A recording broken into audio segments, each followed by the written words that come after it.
Chapter 1. The Return of the Jackal. The summer night was hot in Baltimore. In the amusement park, the music from the different attractions was loud, and people's faces and necks shone with sweat under the colored lights. A thin, middle-aged man, a walking stick gripped in his right hand, limped through the crowds. His name was Alexander Conklin, and he had once been an officer in the Central Intelligence Agency. He was, at this moment, very anxious. He did not wish to be in this place at this time. Suddenly, he stopped in shock, his eyes on a tall man about his own age. Morris Panov was walking toward him. Why? What had happened?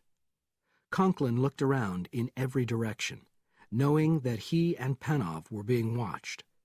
It was too late to stop the psychiatrist from entering the center of the meeting ground, but it might not be too late to get them both out.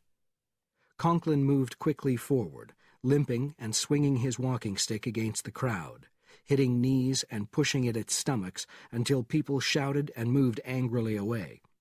He then rushed forward and shouted into Panov's face through the noise of the crowd. "What the hell are you doing here?" "The same as I think you are. David, or should I say Jason? That's what the message said." "It's a trap." There was a scream that was louder than the angry crowd. Both Conklin and Panov immediately looked around. Only meters away, a woman had been shot in the throat. The crowd went crazy. Conklin turned, trying to see where the shot had come from, but saw only moving figures. He took hold of Panov and pulled him through the screaming, frightened bodies toward the far end of the park. "My God!" shouted Panov. "Was that meant for one of us?" Maybe not," replied Conklin breathlessly, as the sound of police whistles was heard in the distance. "You said it was a trap." "Because we both got a crazy message from David, using a name he hasn't used in 5 years, Jason Bourne. And if I'm not mistaken, your message said that under no condition should we call his house." "That's right. It's a trap.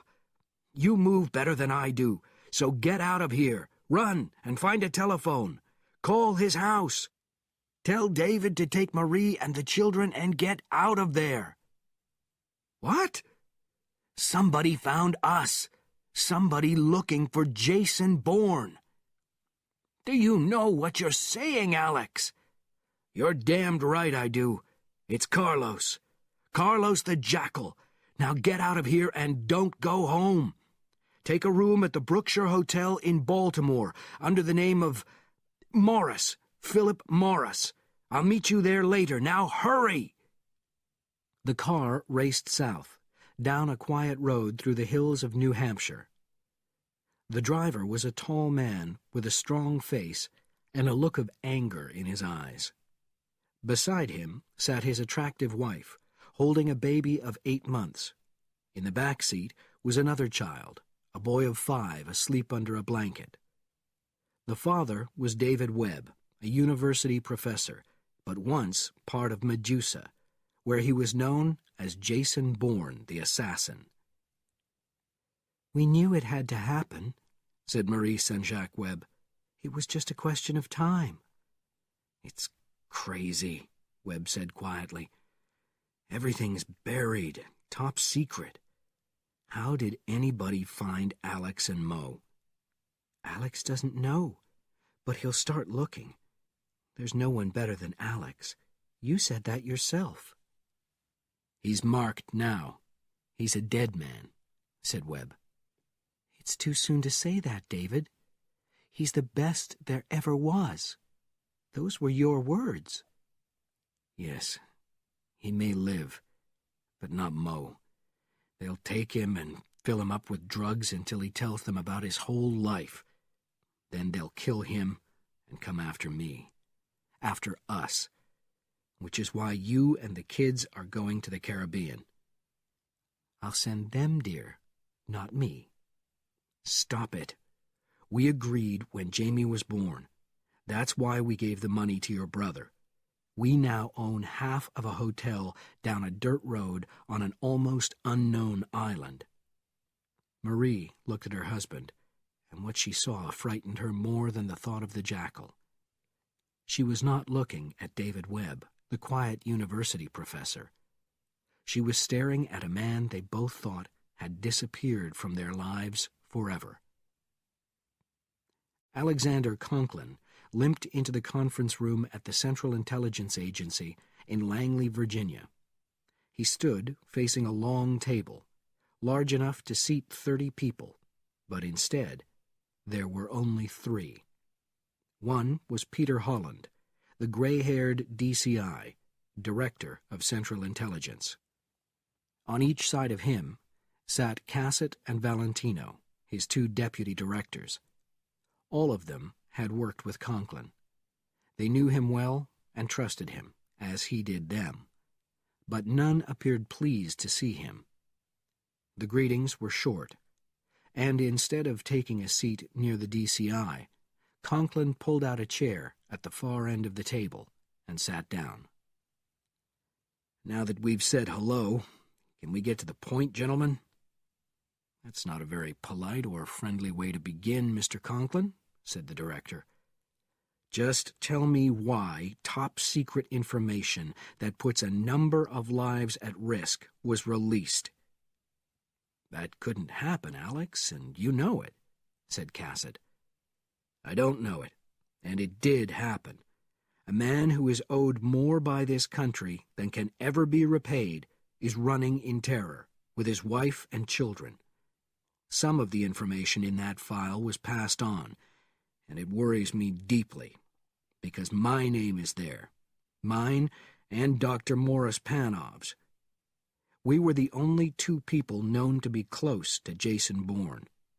If anybody wants any part of that file, it has to be approved by the top level here in Langley. That's you, gentlemen. And then I have to be contacted and approve it. Or if I'm dead, Morris Panov. No one knows the rules better because I wrote them, with the full authority of the President of the United States." "That's a very high level, Mr. Conklin," said the director. "Yes. And if I don't get some answers, I'll take this straight to the White House and see what they think." The 2 deputy directors started talking at once, but Holland held up his hand for silence. He picked up the telephone on the table. "Please ask Mr. de Saulles to come to the conference room," he said. "Yes, I remember de Saulles," Conklin said. "He knows everything. But if he can't pass it on, he says nothing. He doesn't lie." There was a knock on the door, and a middle-aged man with glasses walked into the room. He crossed to Conklin's chair. "Good to see you again. It's been 2 or 3 years now." "More like 4, Steve," replied Conklin, shaking hands. "How's the keeper of the keys?" "Oh, it's all done by computer now. I don't go on foreign trips with an armed guard anymore." "Sit down, Mr. de Saulles," said the director, "at this end of the table, so Alex can study us as we explain to him. This morning I received a phone call from Edward McAllister, chairman of the National Security Agency. McAllister was with you in Hong Kong, Mr. Conklin, wasn't he?" "Yes. He was shot and wounded so badly that he almost died." "He didn't tell me that, but he did say I should give our meeting with you top priority. He also told me about the file you are talking about, and its level of secrecy.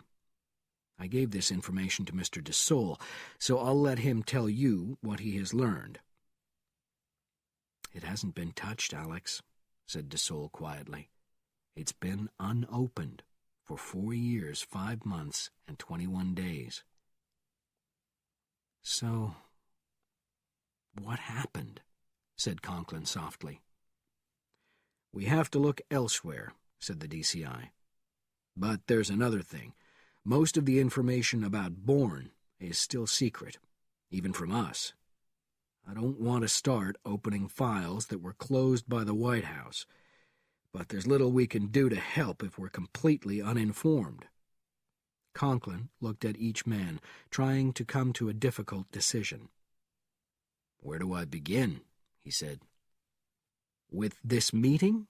suggested the director. "Why did you arrange it?" Conklin looked down at the table for a moment, then lifted his head. "A woman was killed last night in an amusement park in Baltimore." "I read about it in the newspaper this morning," said DeSalle. "Were you involved?" asked the director. "I was there, Morris Panov and I. We both received messages from Jason Bourne asking us to come to the amusement park at 9:30 last night. When I saw Panov, I knew something was wrong, so I got him out. But that poor woman was killed." "What do you think of it all?" asked Valentino. "I just don't know, Val. It was a trap. But what kind of trap? If the intention was to kill me or Panov, how could a hired gunman miss at that distance? That's if my thinking is right." "Right, Mr. Conklin," said the DCI. "Meaning the assassin, Carlos the Jackal?" "Carlos?" said DeSalle. "What does he have to do with it?" "Jason Bourne," answered Cassett. "Bourne was a violent criminal who was killed in the Far East 5 years ago, but Alex talks as if he was still alive." "I think you should start at the beginning, Mr. Conklin," said the director. "Who is Jason Bourne?" "As the world knew him, a man who never existed," replied Conklin. "Let's start by going back a number of years, to the war in Vietnam." Chapter 2. Snake Lady. A gray Pontiac with a CIA driver picked Webb up at Washington National Airport and drove him into Virginia. The car turned into the drive of an expensive garden apartment complex. The guard obviously recognized the driver and waved him through as the heavy bar across the entrance was raised. Only then did the driver speak directly to Webb. "This place is agency property, sir. You couldn't be safer." The driver pulled up outside a white 2-floor villa. As Webb left the car and walked up the steps, the door opened. "How do you like my temporary home?" said Conklin. "Too neat and clean for you," Webb said. They went inside and sat down. "I've sent Marie and the kids off south. A long way south," Webb said. "I hired a Rockwell jet out of Logan Airport. They took off early this morning, and I've taken a suite at the Mayflower Hotel." "That's good," Conklin said. "But we have no information on how he found us." "I've thought about it," Webb said. "It has to be Hong Kong. Some people knew, and he's made one of them talk somehow." Conklin thought for a moment. "It's possible," he said. "Yes, but it doesn't matter. He's coming after me. That's the important thing. I have to go after him.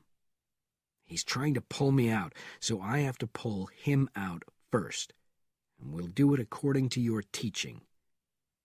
"What do you mean?" asked Conklin. "You once said that in order to set a trap, you have to use a large part of the truth, even a dangerous amount." "Yes, I think I said that once. What's the relevance here?" "Medusa," said Webb quietly. "I want to use Medusa." "Now you are out of your mind," responded Conklin. "That name is as secret as yours is. In fact, much more so." "Snake Lady," Webb said quietly. "That's the key, isn't it?" "You remembered?" "Just this morning," replied Webb. "When Marie and the kids were in the air, Suddenly my mind went back to Vietnam. Every officer in command headquarters who was connected to Medusa got himself a tattoo on the inside of his arm. Yes, a woman with snakes for hair.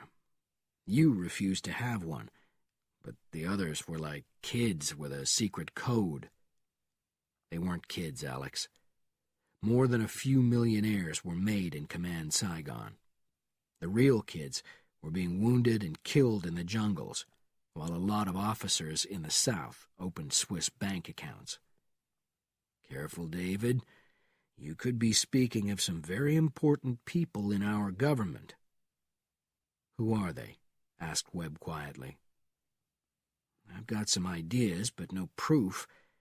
Just possibilities, based on the way they live, on property they shouldn't be able to afford, or positions that are a long way above their talents. You're describing a network, said Webb, his voice hard. Make a list, Alex.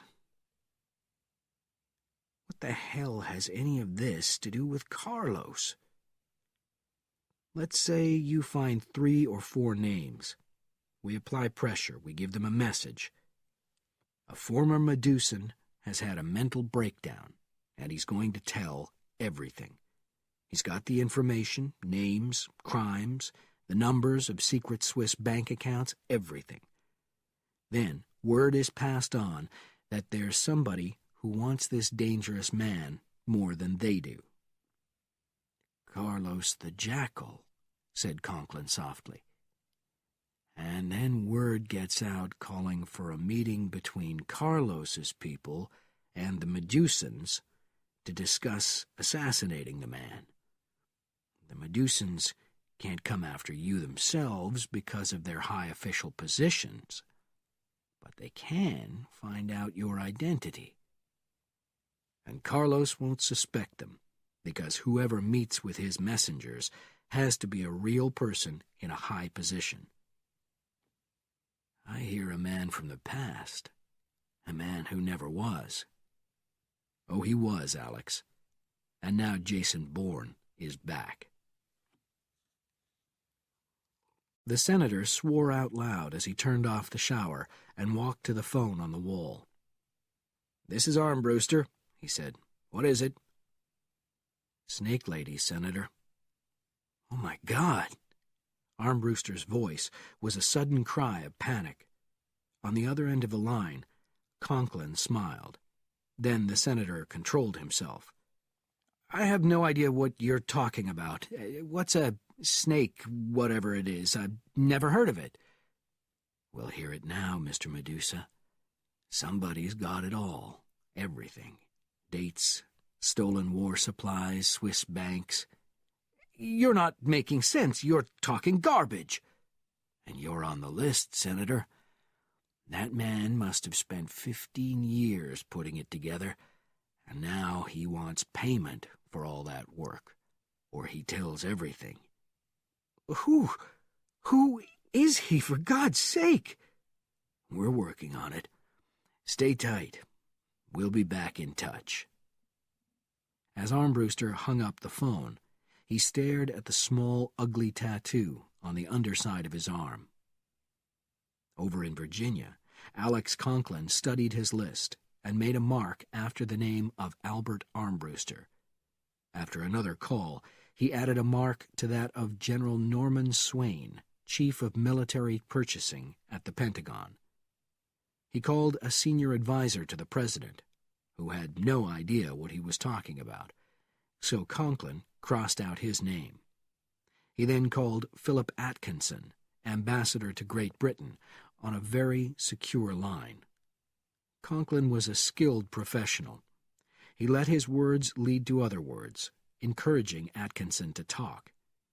At the end of the conversation, he also had the names of James Teagarden, commander of NATO, and Jonathan Jack Burton, chairman of the Joint Chiefs of Staff. Snake Lady, Medusa, a network. In a hotel suite on the 3rd floor of Boston's Ritz-Carlton Hotel, A very tall man in a well-cut suit came rushing out of the bedroom and answered the door. "Come in, quickly. Did you bring the information?" "Oh, yes, answered the visitor, a thin, older man in a very old suit. "How grand you look, Randolph," he continued. "And how grand this place is. So suitable for such a famous professor." "The information, please," insisted Dr. Randolph Gates, Harvard professor, expert in company law, and highly paid consultant to numerous industries. "Oh, give me a moment, my old friend. It's been a long time since I've been near a hotel suite. I certainly haven't stayed in one. How things have changed for us over the years. I read about you frequently, and I've watched you on television." "You could have been in the same position, you know," interrupted the impatient Gates. "You were a respected judge. Unfortunately, you didn't play by the rules." "There are lots of rules. I just chose the wrong ones." "I haven't time to talk about that. The information, please." "Oh, yes, of course. Well, first the money was delivered to me. I reached the engineer at the telephone company, who was very happy at my generosity. I then took the information he gave me to that private detective." "Please," interrupted the famous professor of law, "what did the man find out?" "Well, he worked at a very high hourly rate. I had to use some of my own fee to pay him.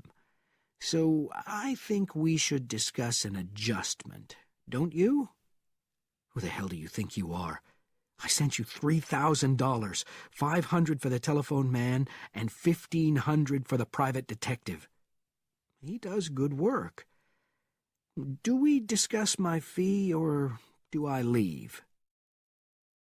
They discussed the fee. At the end of an angry conversation, the former judge had the promise of a check for $15,000, and Gates had the information that a woman with a 5-year-old child and a baby had flown out of Boston's Logan Airport. The jet they used was on government business under maximum security. Its destination was Blackburn Airport on the Caribbean island of Montserrat. He also learned that Marie Saint-Jacques' brother, Johnny, owned a hotel on the island of Tranquility, not far from Montserrat. After his visitor left, Gates made a call to Paris. An hour later, Brendan Prefontaine, former High Court judge, walked out of the Boston 5 Bank with $15,000 in his pocket. It was an exciting experience for a man who had lived with very little money for the past 30 years. Since his release from prison, he had rarely had more than $50 on his person. This was a very special day. But it was more than very special. It was also very disturbing, because he had never thought for a minute that Randolph Gates would pay him anything near the amount he demanded. Gates had made an enormous error in doing so, because he had crossed the line from nasty and greedy to possibly dangerous. Prefontaine had no idea who the woman and the children were, or what their relationship was to Randolph Gates, but he knew that Gates intended to harm them. It might, therefore, be profitable for Prefontaine to find out a little more. 15,000 today might become 50,000 tomorrow, if he flew to the island of Montserrat and began asking questions. Besides, thought the judge, he had not had a vacation in years. The Air France steward rolled the wheelchair slowly toward the 747 jet in Paris's Orly Airport. The thin woman in the chair was elderly, and an equally elderly man walked beside her. "He is here, Captain," announced the steward at the aircraft's entrance. The captain reached for the woman's hand and touched it to his lips, then stood straight and shook hands with the old man. "It is an honor, sir," said the captain in his native language. "If there's anything the crew and I can do to make the flight more comfortable for you, please don't hesitate to ask." "You're very kind." "We are all in your debt, all of France." "It was nothing, really." Later, as he sat in his seat drinking wine, the old hero of France, whose only heroics in World War II were based on theft and survival, reached into his pocket for his papers. The passport had his picture on it, but that was the only thing he recognized. The rest, name, date, and place of birth, occupation, were all unfamiliar, and the attached list of honors was impressive. He had been assured that the individual originally possessing the name had no living relatives, few friends, and had disappeared from his apartment in Marseille, supposedly on a world trip from which he was unlikely to return. The old man looked at the name. He must remember it and respond whenever it was spoken. It should not be difficult, because it was such a common name, and so he repeated it silently to himself again and again. Jean-Pierre Fontaine, Jean-Pierre Fontaine, Jean-Pierre. Chapter 3. The Tranquility Hotel. "I talked to Marie," said Conklin from the agency house in Virginia. "How is she? And the children?" asked Bourne at a gas station payphone on the outskirts of Manassas in the same state. "They're all fine. They're at the hotel. She wanted to hear about you. I said you were safe and told her not to worry." "Thanks for that. They should be safe at the hotel. It's on the beach. The only way to get there, except by water, is up a dirt road. Everything is flown in by plane or brought over by boat." "And the beach is guarded," she said. "Johnny isn't taking any chances." "It's why I sent them down there. I'll call her later." "Did you go to see Armbruster?" Conklin asked. "Yes. You told him to expect Cobra, and I said I was Cobra, and he never questioned it. Of course, I know enough about the old days in Saigon and some of the other people in Medusa, so he believed I was on the inside." "So did you learn anything?" "Well, he's rich. He talked about having $100 million in Zurich. He regularly gets a list of the companies they're taking control of. He said that in 6 months we would have all the controls we needed in Europe." "Alex, what are we dealing with?" There was silence on the line, and Jason Bourne did not interrupt. David Webb wanted to shout out in anger and confusion, but there was no point. Webb did not matter. Finally, Conklin spoke. "I think we're dealing with something we can't handle," he said softly. "This information has to go to Peter Holland, David. We can't keep it to ourselves." "God damn you, you're not talking to David." Bourne did not raise his voice in anger. He did not have to. His tone was enough. "This isn't going anywhere unless or until I say it does. And I may not ever say it. Understand me, Alex. I don't owe anybody anything, especially not the important people in the city. They gave my wife and me too much trouble. Don't stand in my way. Don't, for God's sake." "I hear you," said Conklin. "I don't know whether I'm hearing David or Jason Bourne, but I hear you. But we have to move fast, and I'm talking to Bourne now. What's next? Where are you?" "About 10 kilometers from General Swain's house," replied Bourne, breathing deeply. "I'll get there while it's light, so I can see what it's like from the road. Then after dark I'll pay him a surprise visit. Be careful. He may have alarms and dogs, things like that." "I'm prepared," said Jason Bourne. "I did some shopping." The Tranquility Hotel had been cut out of 3 rocky hills above a long beach. 2 rows of villas with balconies extended from each side of a large circular building of heavy stone and thick glass. The villas were connected by a path bordered by bushes and low lamps. Waiters wheeled room service tables along the path, delivering food and drinks to Tranquility's guests, most of whom now sat on their balconies enjoying the end of the Caribbean day. And as darkness fell, other people quietly appeared on the beach. These were the armed guards, each dressed in a dark brown tropical uniform and with a MAC-10 machine pistol on his waist. On the opposite side of each jacket, and hooked to the cloth, was a pair of Zeiss Icon 8x10 binoculars, continually used to look out into the darkness.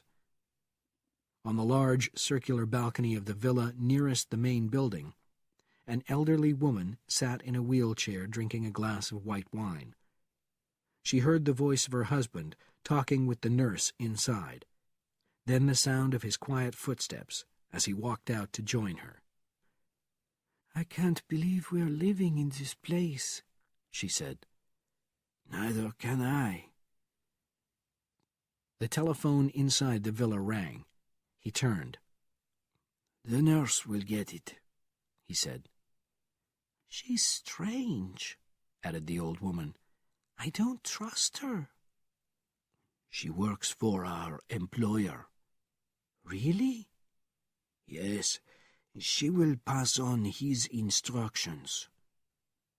The uniformed nurse appeared in the doorway. "Sir, that was Paris." She turned and signaled for him to follow, then crossed the room and unlocked the drawer of a table. He walked over to her and glanced down at what was in the drawer. Side by side were a pair of surgical gloves, a handgun with a silencer attached to the barrel, and a straight razor. "These are your tools," said the woman, handing him the key. "And your targets are in the last villa on this row. You must make yourself familiar with the area by taking long walks on the path, as old men do for their health, and you must kill them. You will do this wearing the gloves and firing the gun into each head. Then each throat must be cut." "Mother of God! The children's?" "Those are the orders." "The orders are disgusting." "Do you wish me to pass that on to our employer?" Fontaine looked over at the balcony door, at his wife in the wheelchair. No, of course not." "When must this be done?" "Within the next 36 hours. "Then what?" "You may stay here until your wife dies." Brendan Patrick Prefontaine was again astonished. Though he had no reservation, the front desk of the Tranquility Hotel treated him like a very important visitor. Then, only moments after he had booked himself into a villa, told him that he already had a villa and asked how the flight from Paris was.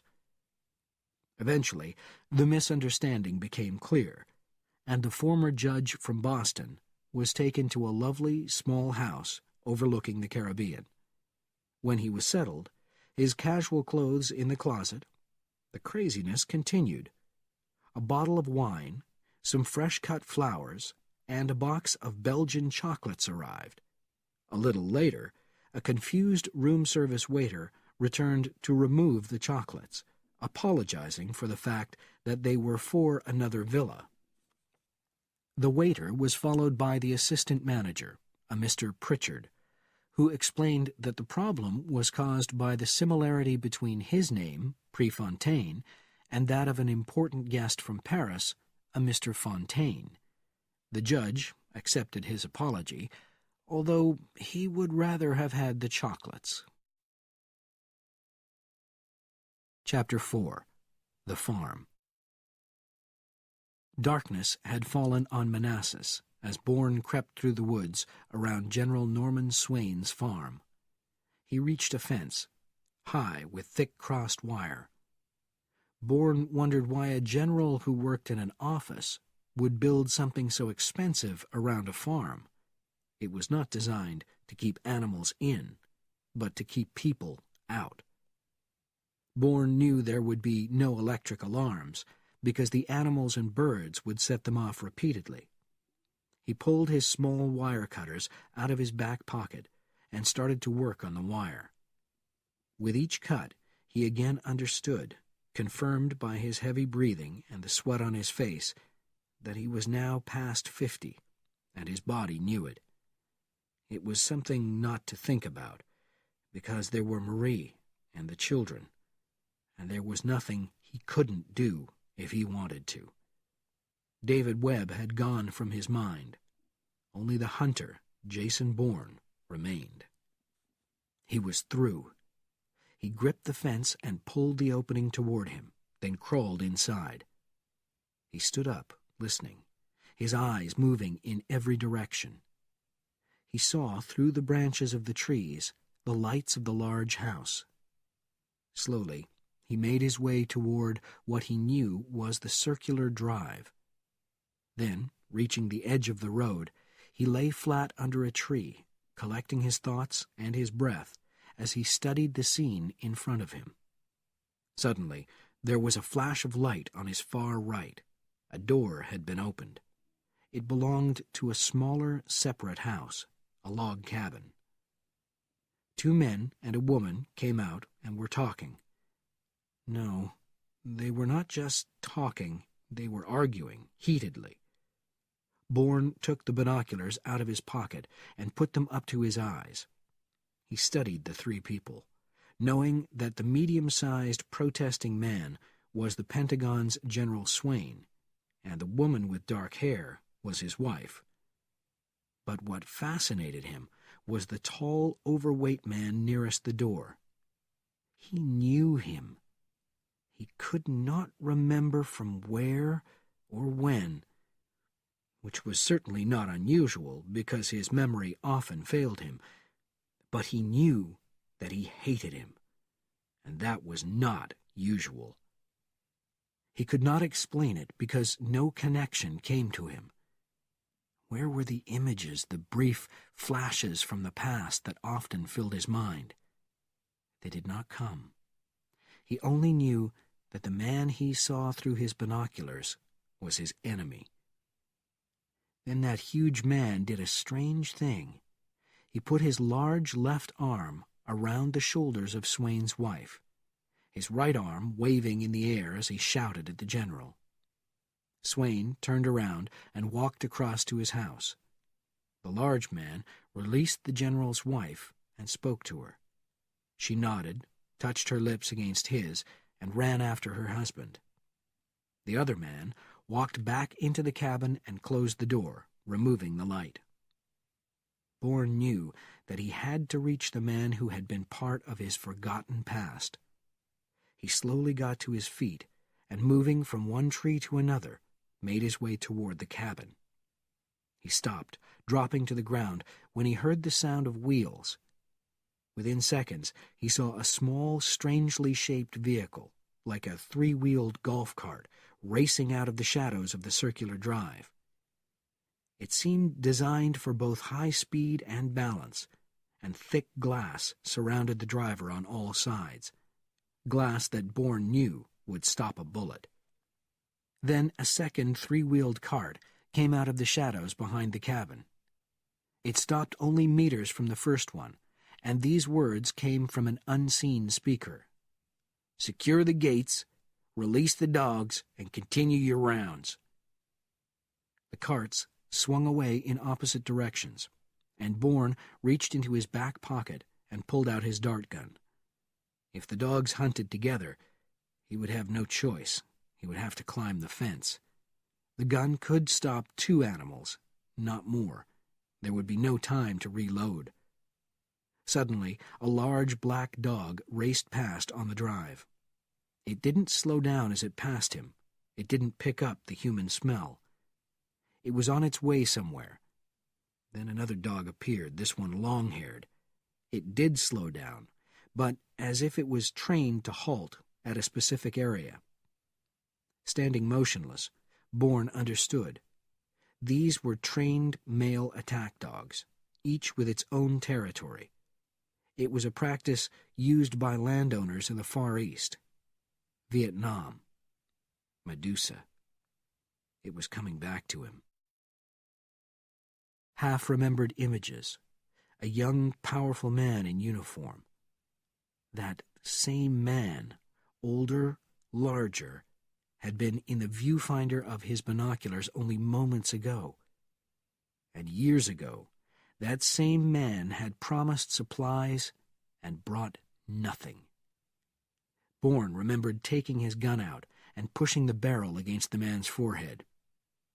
"One more word, and you're dead, Sergeant."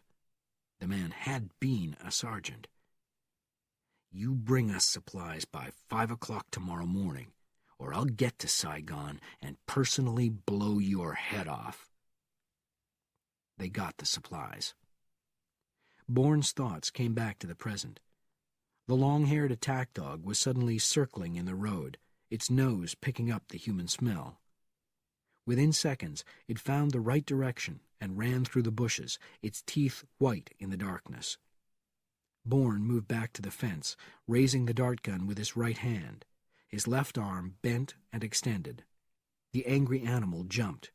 Bourne fired first one dart and then the other.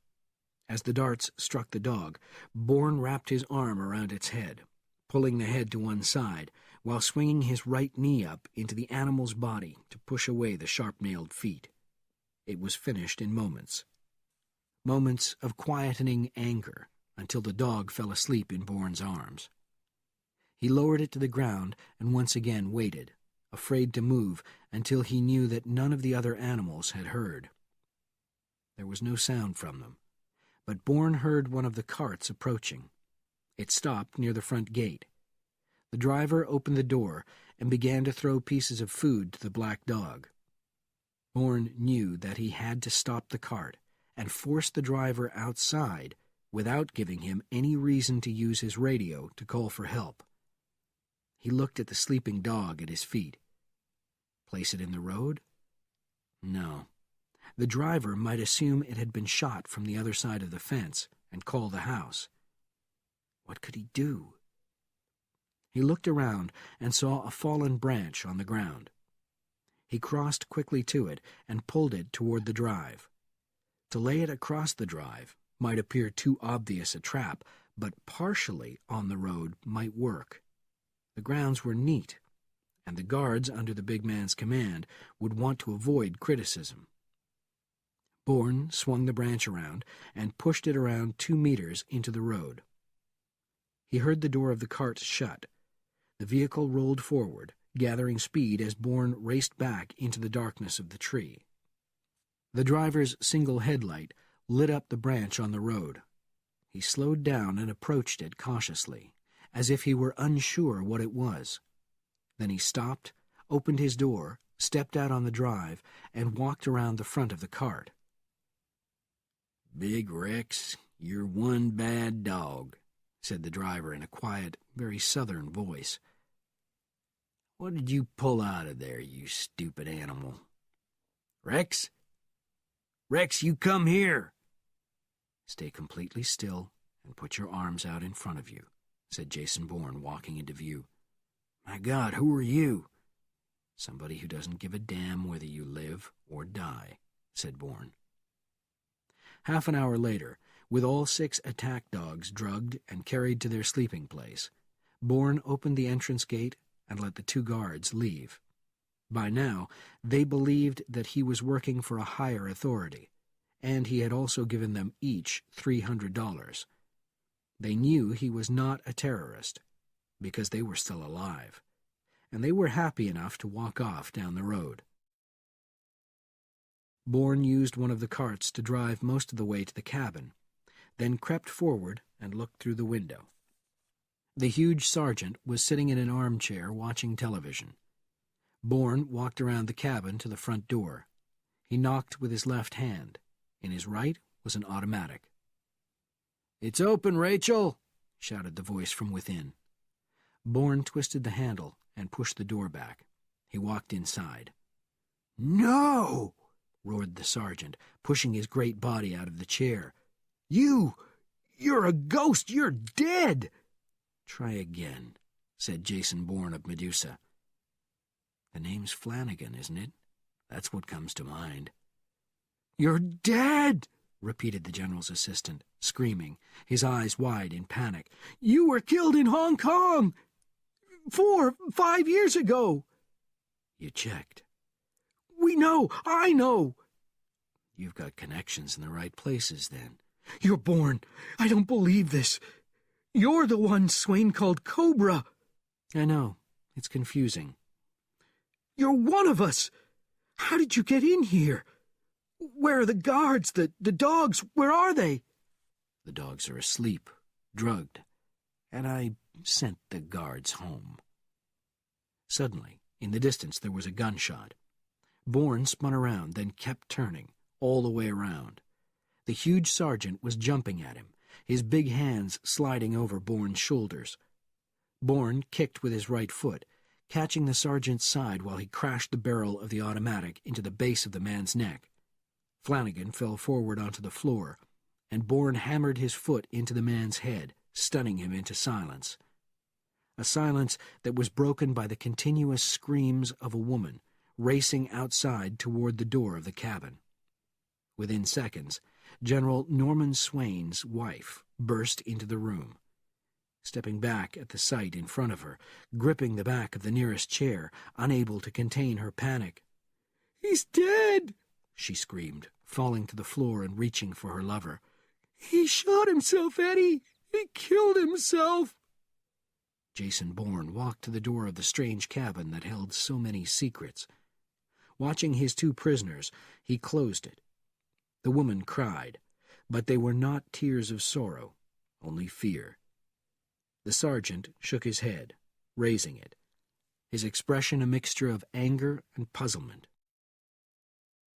An hour later, Alex Conklin sat back in his chair, the phone in his hand, shocked by Jason Bourne's astonishing information.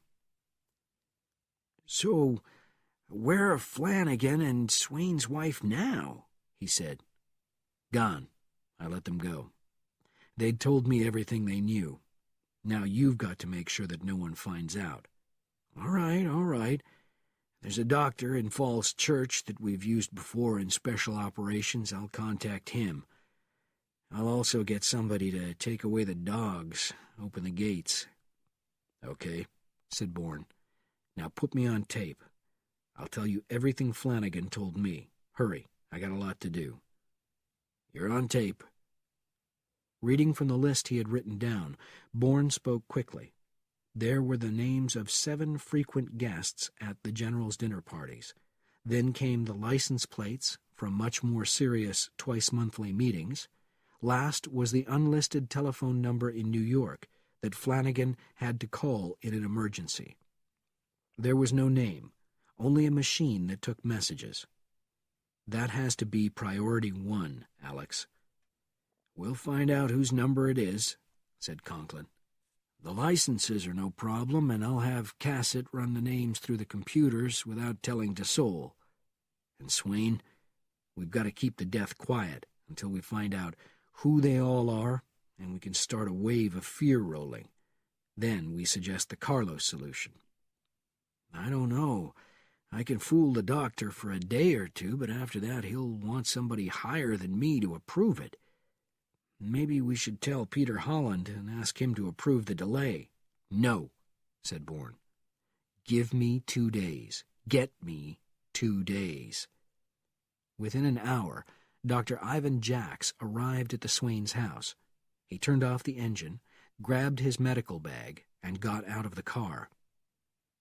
"I'm your doctor," he said, walking up the steps. "Our friend didn't give your name, but I guess I'm not supposed to have it." "I guess not," agreed Bourne, extending a hand in a surgical glove as Jacks approached. They entered the house, and Bourne watched while the doctor quickly expertly worked on the body, mercifully wrapping the head in bandages. Without explaining, he cut away parts of the general's clothing, examining those parts of the body beneath the fabric. Finally, he carefully rolled the body off the chair and onto the floor. "Are you finished in here?" he asked, looking at Bourne. "I've searched the room, Doctor, if that's what you mean." "Yes. I want this room locked up. No one must enter it after we leave, until our friend says they can." "I certainly can't guarantee that," said Bourne. "Then he'll have to." "Why?" "Your general didn't kill himself. He was murdered." Bourne called Conklin. "The woman," said Alex Conklin. "From everything you told me, it had to be Swain's wife. My God." "It doesn't change anything, but it looks that way," agreed Bourne. "But if she did kill her husband, she didn't tell Flanagan, and that doesn't make sense." "No, it doesn't." Conklin paused, then spoke quickly. "Let me talk to Ivan, the doctor." "He's gone. He put the body into his car and left a few minutes ago. He said he'd call you later and explain. He wants to get out of here, and no one's to come into this room after I leave, until you inform the police." "I've got to find a way of keeping everybody away from there. It's almost impossible." "It's perfect. Our little game will start here." Bourne hung up the telephone, then turned and glanced around the general's study. Since Flanagan and Rachel Swain had left almost 3 hours ago, he had searched every part of it, as well as the dead guard's separate bedroom on the second floor. He had placed the items he intended to take on the coffee table. He studied them now. There were 3 small notebooks, all the same size. The first was an appointments book. The second, a personal telephone book. The last was a diary. With these were a few notes that Swain had written, and his wallet. It seemed Bourne had found nothing very useful, nothing that connected with the modern Medusa. So he started searching the room again, this time taking more time. 14 minutes later, he came to the window and found it was covered with spots of blood. Not only that, but it was open. Just a little, but open. Bourne looked closely and saw what kept it from closing. The end of the left curtain had been pulled out and was now stuck beneath the lower frame. Bourne stepped back, puzzled but not really surprised. This was what he had been looking for, the missing piece in the complex puzzle that was the death of Norman Swain. Somebody had climbed out that window after the shot that had blown the general's head apart. Somebody who knew the house and the grounds and the dogs. A killer from Medusa. Who? Who had been here? Flanagan? Swain's wife? They would know. They had to know. Bourne picked up the telephone on the desk. "Yes?" answered Conklin. It wasn't Swain's wife. It was somebody from Medusa who left by the window. But Flanagan and Swain's wife must have known who was here.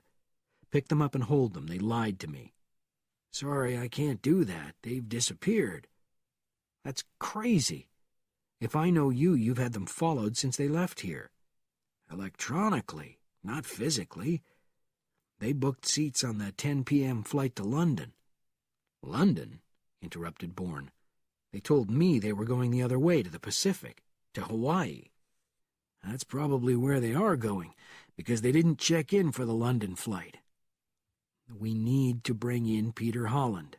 "No, not yet. Give me the 2 days, Alex, please." "I'll do the best I can."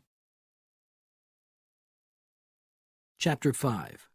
The Storm. The old man, now known as Jean-Pierre Fontaine, cried silently as he knelt beside the bed, his face close to his wife's, his tears falling on the cold flesh of her arm. She was dead, and the note by her white hand said it all. "Now we are both free, my love." They were both free. She from the terrible pain, he from the price demanded by the Jackal for the comfort of her last days. He had known for months that his wife had pills which would end her life quickly if the pain became too great. He had frequently searched for them, but he had never found them. There was a small box beside the bed, and it was empty. Footsteps. The nurse. She had come out of her room, but she must not see his wife lying dead. Fontaine pushed himself up from the bed, wiped his eyes, and hurried to the door. The nurse stood just outside, her arm raised to knock. "Sir, you surprised me." Jean-Pierre stepped out, quickly closing the door behind him. "Regine is finally asleep," he whispered. "This terrible storm has kept her up for most of the night." "To business," said the nurse, walking away from the door. "Are you prepared?" "It will be a matter of minutes," replied Fontaine, heading for the table where his killing equipment lay in the locked drawer. "There is a slight change in the course of action." "Oh?" the old Frenchman said. "At my age, changes are not welcome." "These are orders from Paris. Do you wish to question them?" "No." Fontaine shook his head. "So, listen. There will be a fire in Villa 14, 3 away from ours. There will no doubt be a great deal of confusion, with the storm and everybody shouting and calling for help. That will be your signal. Use the confusion, get through, and kill the woman and her children. But don't go immediately. It will take me some time, 5 minutes, maybe 20, to do what I have to do. Wait until I return to Villa 11 before you leave." "May I ask, it will take you 5 minutes, maybe 20, to do what?" "You're a fool, old man. What must be done?" "Of course." The nurse pulled her raincoat around her and walked to the front door of the villa. "Get your equipment together and be out of here in 3 minutes," she commanded. The door swung back with the wind as the woman opened it. She went outside into the heavy rain, pulling it shut behind her. Astonished and confused, the old Frenchman stood still, trying to make sense of what was happening. The nurse was also a killer. So why had he been sent thousands of kilometers to do the work that another person could do just as well, and without the pretense of his arrival? Fontaine walked rapidly to the nurse's bedroom and opened it. He began to pull apart the woman's room: suitcase, closet, clothes, bed, dressing table, writing desk. The desk. The drawer was locked. A heavy lamp sat on the desk, a thick metal base. He picked it up, pulling out the cord, and hit the drawer hard. He pulled it open and stared in horror at what he saw. Next to each other in a plastic case were 2 hypodermic needles. They were filled with yellowish liquid. He did not need to know the chemicals. Liquid death in the veins. Nor did he have to be told for whom they were intended. He pictured the 2 bodies beside each other in bed. It would have looked as if he and his wife had decided to die together. How thoroughly the Jackal had planned everything. But this wasn't the contract that the old man had with his employer. His wife was supposed to die naturally when her time came.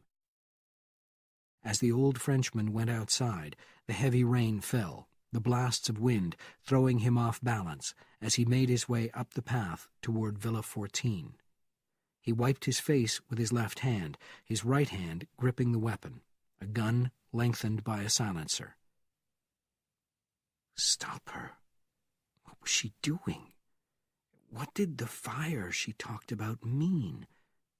Then he saw it, a huge burst of flame in a window of Villa 14. Fontaine reached the front door, but it was locked. He raised the handgun, fired twice, and blew the lock apart. Inside, the screams came from beyond the door of the main bedroom. The old Frenchman moved toward it, his legs unsteady. With what strength he had left, he kicked the door open and saw a scene that he knew had to come from hell. The nurse, with Prefontaine's head in a wire, was forcing her victim down into the gasoline fire on the floor. "Stop!" screamed the man known as Jean-Pierre Fontaine. "Enough! Now! You are dead!" Through the rising, spreading flames the Frenchman fired, and the nurse died. The storm had blown away when the early morning light broke over the eastern horizon. The first boats slowly moved out toward the fishing grounds, because the catch of the day meant one more day's survival. Marie, her brother, and the two old men were around a table on the balcony of an unoccupied villa. Over coffee, they had been talking for most of an hour. The old false hero of France, who had finally betrayed his betrayer and told them everything he knew, had been assured that all the correct arrangements would be made for his wife. If it was possible, he wanted her to be buried on the islands. "It's possible," said Johnny Saint-Jacques. "Because of you, my sister's alive." "Because of me, young man, she might have died." "Would you have killed me?" asked Marie. "If I had not seen the needles, I don't know. I might have felt that I owed the Jackal your death, but certainly not the children's." "God, you are a killer," said the brother quietly. "I am many things. I don't ask forgiveness in this world." "Many of us need forgiveness," remarked Brendan Patrick Prefontaine, former judge in Boston, as he touched the raw, tender skin of his neck below his burned white hair. "You see in front of you a criminal, justly tried and justly convicted." Marie looked at him. "I don't understand why you came here," she said. "Well, as I told you, the man who paid me to find out where you'd gone also paid me a large sum of money to keep the information to myself. So I thought if the little I knew brought so much, much more might come if I learned a little more." "I want the name of your client," said Marie. "We don't need that," said Saint-Jacques. "Conklin knows it, and we don't need the judge here." "Maybe we do," said Marie. "He could support Conklin's story when we tell it to certain people in Washington." "I would be happy to," said Prefontaine. "I'm with you." The telephone rang inside the villa. Johnny Saint-Jacques rose out of his chair but was blocked by his sister, who raced through the doors into the living room. She picked up the phone. "David?" "It's Alex," said the breathless voice on the line. "God, I've had this thing on redial for 3 hours. Are you all right?" "There was a storm. It knocked out the phones. What about David? We need him. The Jackal will be here tomorrow." "What? How do you know?" "An old man told me. Never mind, just tell David to get here." "David will be there. You know that." "Yes, I do. Because he's Jason Bourne." Chapter 6. Night Fight. It was 10 o'clock in the morning, and they held each other tightly, but there was no time for talk.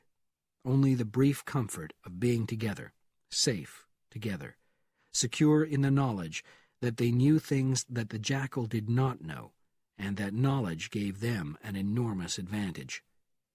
But it was only an advantage, not a guarantee. And Marie and the children were being flown south to Guadeloupe's Basse-Terre Island.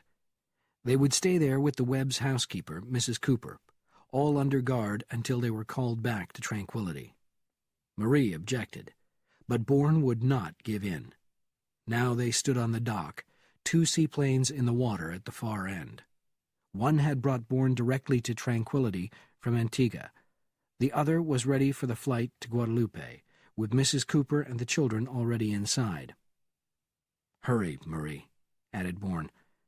"I want to ask these 2 old men some questions."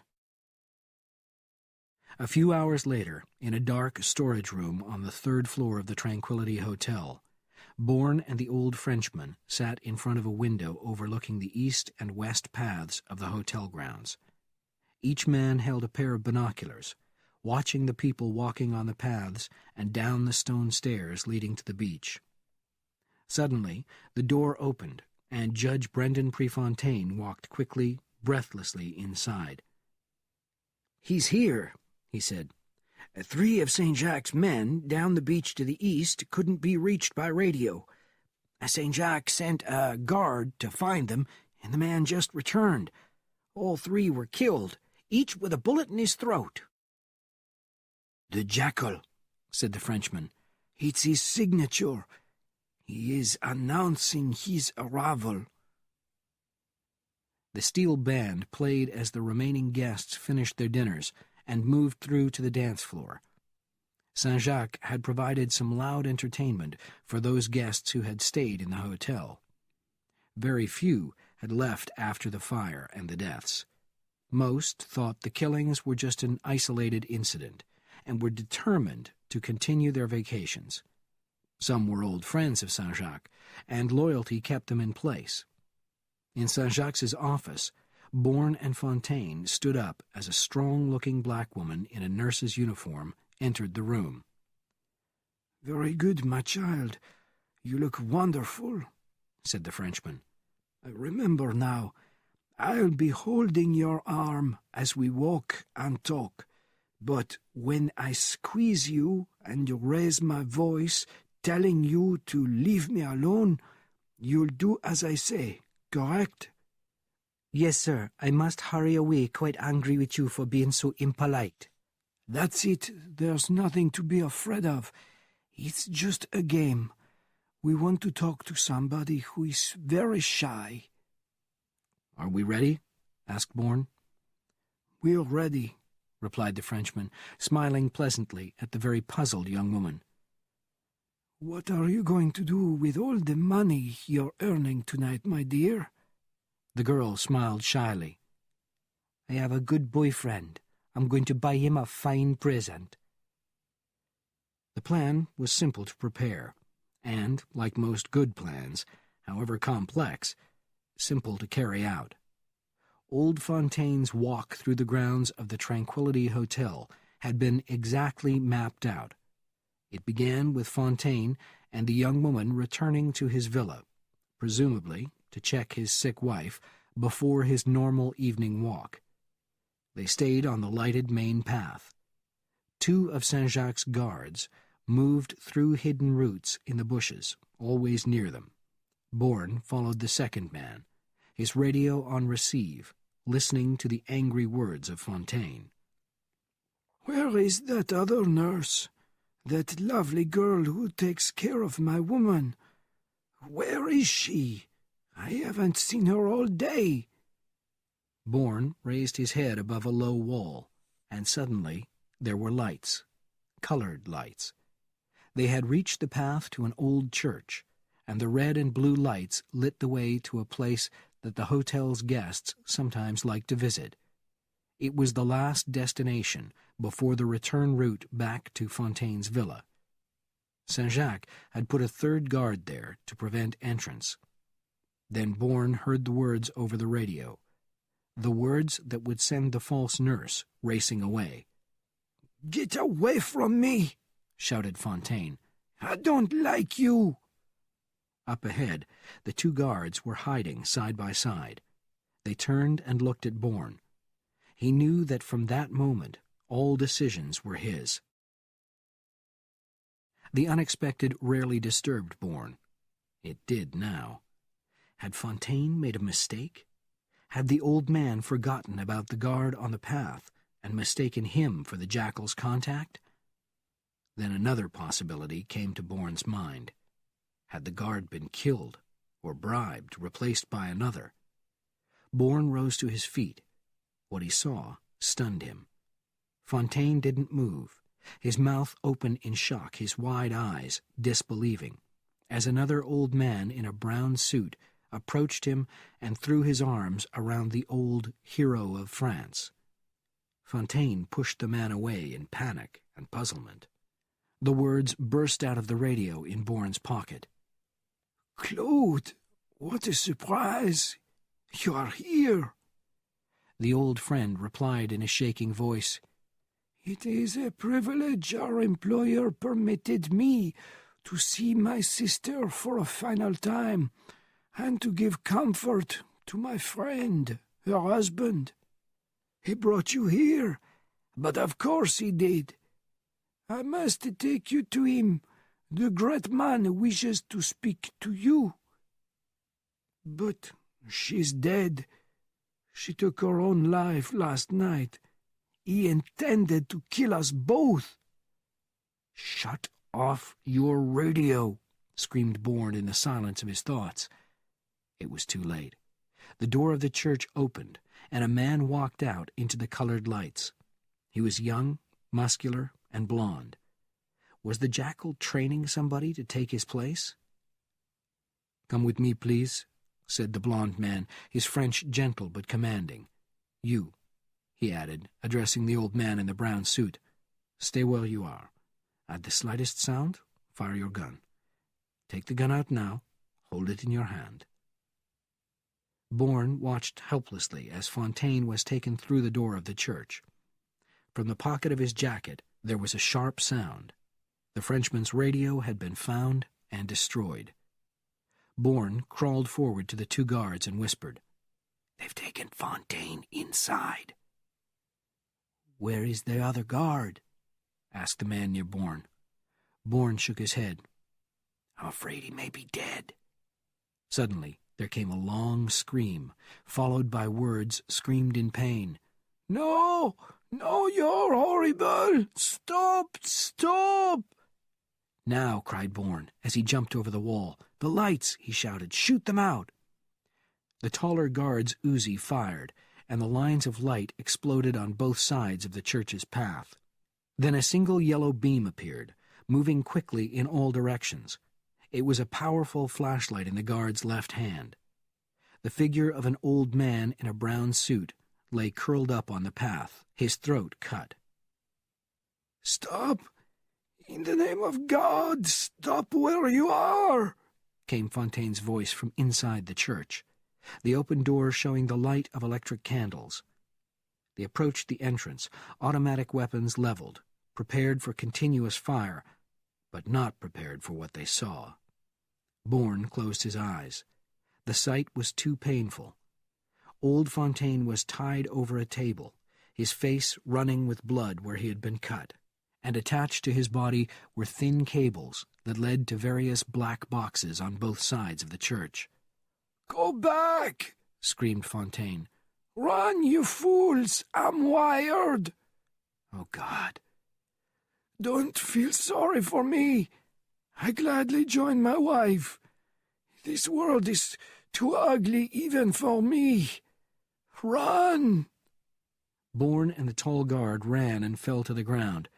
The explosion was enormous, blinding and deafening.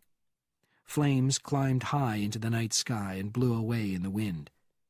Then, as their hearing returned to normal, there was the roar of powerful engines as a huge speedboat moved out of a shadowed section of the bay and sped out to sea.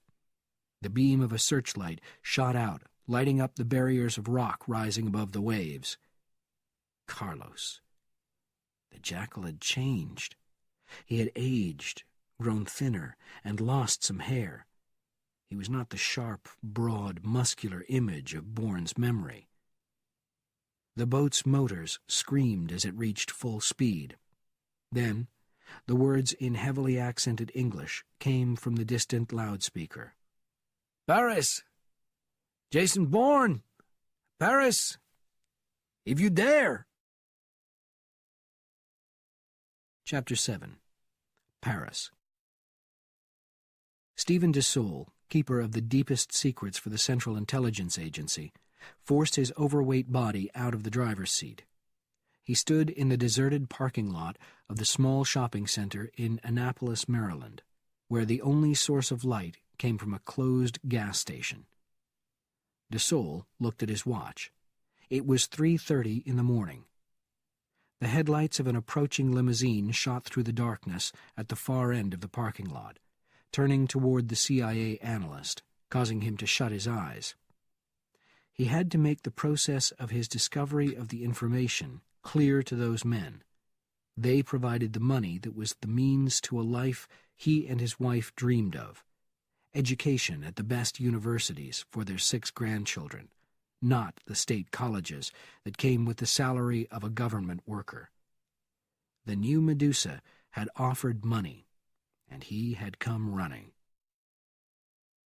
2 men got out of the limousine and approached him. "What does this web look like?" asked Albert Armbruster as they walked along the edge of the parking lot. "I've only got some old photographs and physical details from his army files," Desaulles said. "He's rather large, tall, I mean, and now he'll be in his late 40s or early 50s.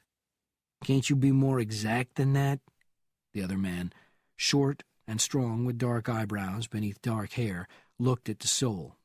"Be specific," he added. "Now, just a minute," protested the analyst. "The information I'm giving you is the best I can get, and frankly, whoever you are, I don't like the tone of your voice." "He's upset," said Armbruster. "He's an Italian from New York, and he doesn't trust anybody." "Who can you trust in New York?" asked the short, dark man, laughing. Armbruster looked at Desaulles again. "Does he have gray eyes?" he asked. "Well, yes, that was in the files." "It's Cobra," Armbruster said. "Who?" Desaulles said. "He called himself Cobra, and he knew all about us." Armbruster and the man from the Mafia climbed back into the limousine.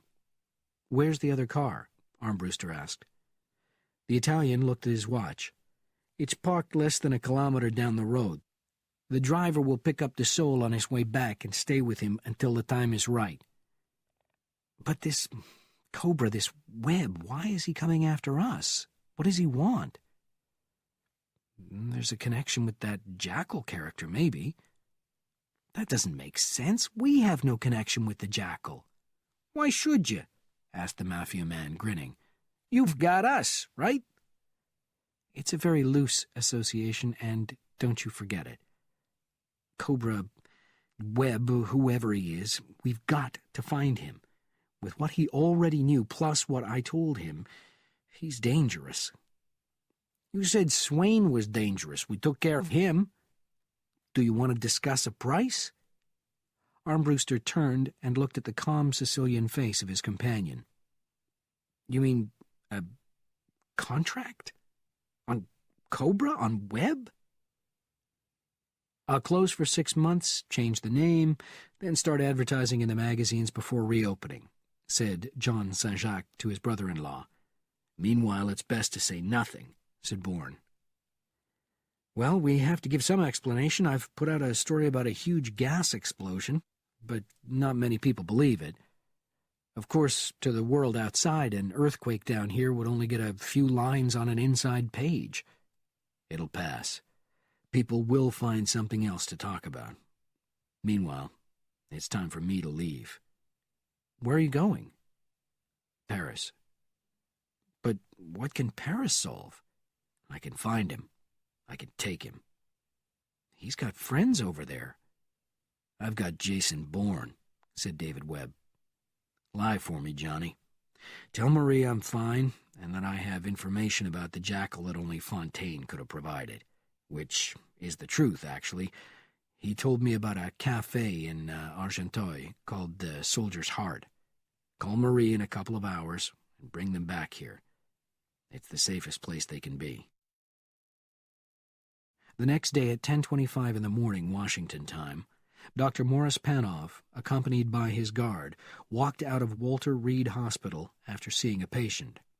Panoff, thinking about the case, looked at his guard, suddenly surprised. "You're a new man, aren't you? I mean, I thought I knew all of you." "Yes, sir, we're often sent on short notice." The psychiatrist continued across the sidewalk to where his car was usually waiting for him. It was a different vehicle. "This isn't my car," he said, puzzled. "Get in," ordered his guard, politely opening the door. "What?" A pair of hands from inside the car grabbed him, and a uniformed man pulled him into the back seat as the guard followed.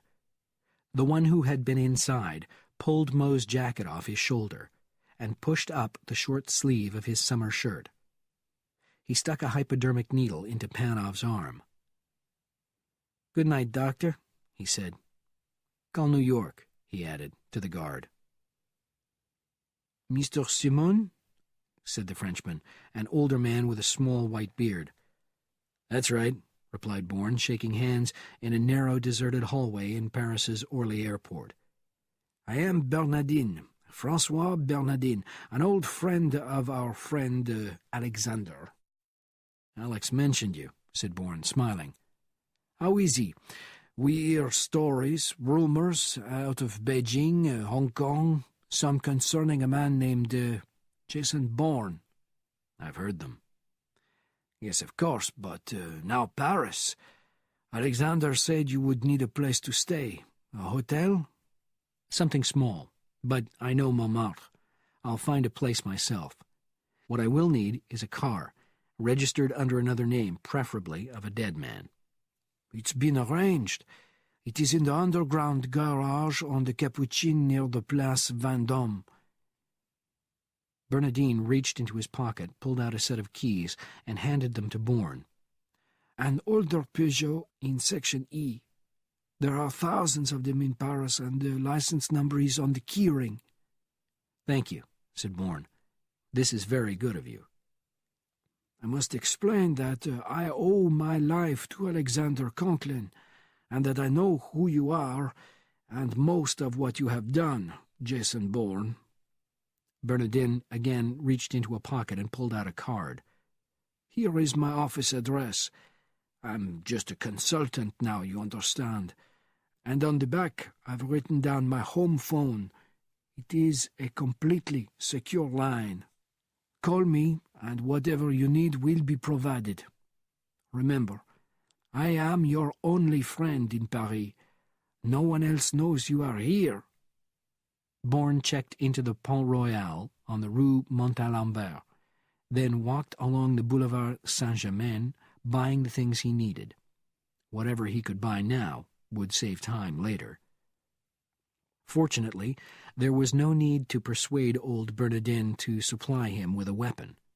During the drive into Paris from Orly, the Frenchman had handed a taped brown box to Bourne. Inside was an automatic with 2 boxes of bullets. Underneath were 30,000 francs, around 5,000 American dollars. "Tomorrow I will arrange a method for you to obtain money whenever necessary. Within limits, of course." "No limits," Bourne had said. "I'll have Conklin wire you 100,000. Just tell him where." "Of government money?" "No, mine. Thanks for the gun." Bourne returned to his room and glanced at his watch. It was almost 2:00, Washington time, and Bernardin had told him that Conklin would be expecting a call. He picked up the phone and called the number in Vienna, Virginia. It was picked up at the first ring. "Alex, it's me. What happened? Marie?" "No," interrupted Conklin. "I spoke to her around noon. She and the kids are back at the hotel, and she's ready to kill me. She doesn't believe a word I told her, and I'm going to wipe the tape. I haven't heard that kind of language since Vietnam." "She's upset." "So am I," Conklin interrupted. "Moe's disappeared." "What?" "You heard me. Panov's gone." "My God, how? He's guarded every minute." "We're trying to find out." "But, Alex, who? Carlos was on his way back here to Paris. Whatever he wanted in Washington, he got. He found me, he found us. He didn't need any more." "Desaulles dead," said Conklin quietly. "He knew about me and Mo Panov. I threatened the agency with both of us, and Desaulles was there in the conference room." "I don't understand. What are you telling me?" "Desaulles was with Medusa. That's why he was killed, to remove our connection." "To hell with them. I'm not interested in Medusa." "They're interested in you. They want you." "I couldn't care less. I've only got one priority, and he's here." "Then I haven't been clear," said Conklin, his voice faint. "Last night I had dinner with Mo. I told him everything. Tranquility, your flight to Paris, Bernardin, everything." On a side street in Anderlecht, 5 kilometers south of Brussels, a military car with the flags of a general stopped in front of a sidewalk cafe. General James Teagarden, commander of NATO, stepped out of the car into the early afternoon sunlight. He turned and offered his hand to an attractive female major, who smiled her thanks as she climbed out after him. Teagarden led her across the wide sidewalk toward the cafe. All the tables were occupied, except one at the far end, where a small card said, "Reserved." The owner, with 2 waiters behind him, came quickly to meet his important guest. When the commander was seated, a bottle of wine was presented and the menu discussed. A relaxed hour later, Teagarden and his lady were interrupted by the general's driver, a middle-aged army sergeant whose expression showed his anxiety.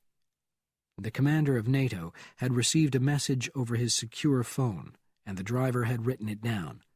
He handed Teagarden the note. The general stood up, his sunburned face turning pale as he glanced around the now half-empty cafe. He reached into his pocket and dropped some Belgian franc notes on the table. "Come on," he said to the woman major. "Let's go. You," he turned to his driver, "get the car started." "What is it?" asked his lunch companion. "London, over the wire. Dessol and Armbruster are dead." "Oh my God, how?" "I don't know, but we're getting out of here. Come on." The general and his lady rushed across the wide sidewalk and into the military vehicle. The car shot forward, traveling less than 50 meters when it happened. A great explosion blew the military vehicle into the sky. Pieces of glass and metal and lines of blood filling the narrow street in Anderlecht. Later that afternoon, the waiter in the sidewalk cafe called to his boss as police, firefighters, and ambulance crews continued their bloody business in the road. "What is it?" replied the upset owner of the cafe, still shaking from the hard questioning he had gone through from the police and the journalists. "I'm ruined," he said. "We will be known as the Café of Death." "Sir, look!" The waiter pointed at the table where the general and his lady had sat. "The police have examined it," said the owner. Across the glass top of the table, in capital letters written in red lipstick, was a name: Jason Bourne. Chapter 8. The Soldier's Heart. Bourne had moved to a cheaper hotel and changed his appearance. He was wearing faded pants and an old French army shirt. He had a day's growth of beard, and his hair and eyebrows were colored red. Out on the street, he knew he had to walk a number of blocks before he found a taxi. Taxis were not the fashion in this section of Montparnasse. Neither was the noisy crowd around a newspaper kiosk at the second corner. People were shouting, many waving their arms, holding newspapers in their fists, anger and puzzlement in their voices. He walked faster, reached the stand, threw down his coins, and grabbed a newspaper. The breath went out of him as he tried to control the shock waves that swept through him. Teagarden killed. The assassin, Jason Bourne. Madness. What had happened? Was he losing what was left of his mind? He broke away from the crowd and leaned against the stone wall of a building, breathing hard. Alex. A telephone. "What happened?" he screamed into the mouthpiece to Vienna, Virginia. "Calm down," said Conklin quietly. "Where are you?" "Bernardin will pick you up and get you out. He'll make arrangements and put you on a plane to New York." "Wait a minute. The Jackal did this, didn't he?" "We've been told that it was a contract from some crazy people in Beirut. That may be true or it may not. But to answer your question, of course it was the Jackal." So he blamed it on me. Carlos blamed it on me? He's smart, I'll say that for him. You come after him, and he uses a contract that keeps you there, hidden in Paris. Then we turn it around. While he thinks I'm running and hiding, I'm walking right into his nest. You're crazy. You get out while we can still get you out. Sorry, Alex. This is exactly where I want to be. Well, maybe I can change your mind. I spoke to Marie a couple of hours ago. She's flying to Paris. To find you. She can't. That's what I said, but she wouldn't listen. She said she knew all the places you and she used 13 years ago. That you'd use them again. She's on her way. Bourne put down the phone and walked away. Morris Panov sat in a chair by a window, looking out over the green fields of a farm somewhere, he assumed, in Maryland. He was in a small second-floor bedroom, his bare right arm confirming what he already knew. He had been drugged repeatedly, his mind emptied, his thoughts and secrets brought chemically to the surface. The damage he had done was incalculable. He understood that, but what he did not understand was why he was still alive and being treated so well. The door opened and his guard walked in, a short, well-built man with an accent that Panov placed somewhere in the northeastern United States. Over his left arm were the psychiatrist's clothes. "Okay, Doc, you have to get dressed. I made sure everything was cleaned and pressed." The guard handed Panov his clothes. "Come on, put 'em on, Doc. We're going on a little trip." "I suppose it would be foolish to ask where?" said Panov, getting out of the chair. "Very foolish." "Valuable?" cried the mafia boss in his living room in Brooklyn Heights. "Of course, you fool. Panov has worked on the heads of some of the top people in Washington. His files must be worth the price of Detroit." "You'll never get them, Louis," said the middle-aged man in an expensive suit. "They'll be taken out of your reach." "Well, we're working on that. $5 million is still the price for this Bourne Webb character, right?" Louis DeFazio said. "With a condition." "I don't like conditions, Mr. Lawyer. I don't like 'em at all." "I don't think you'll be offended." "Go on."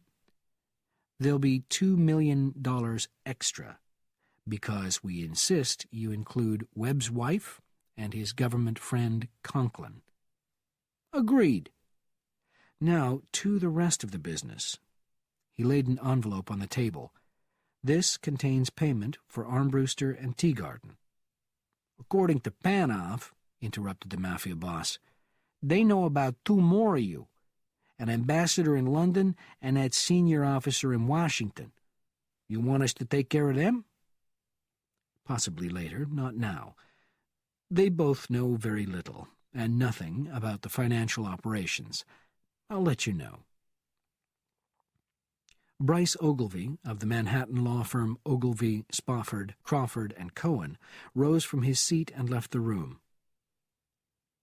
Morris Panov sat in the front seat of the car with his guard, his hands loosely, almost politely, tied, and with a cloth around his eyes. They had been driving for about 30 minutes in silence when the guard spoke.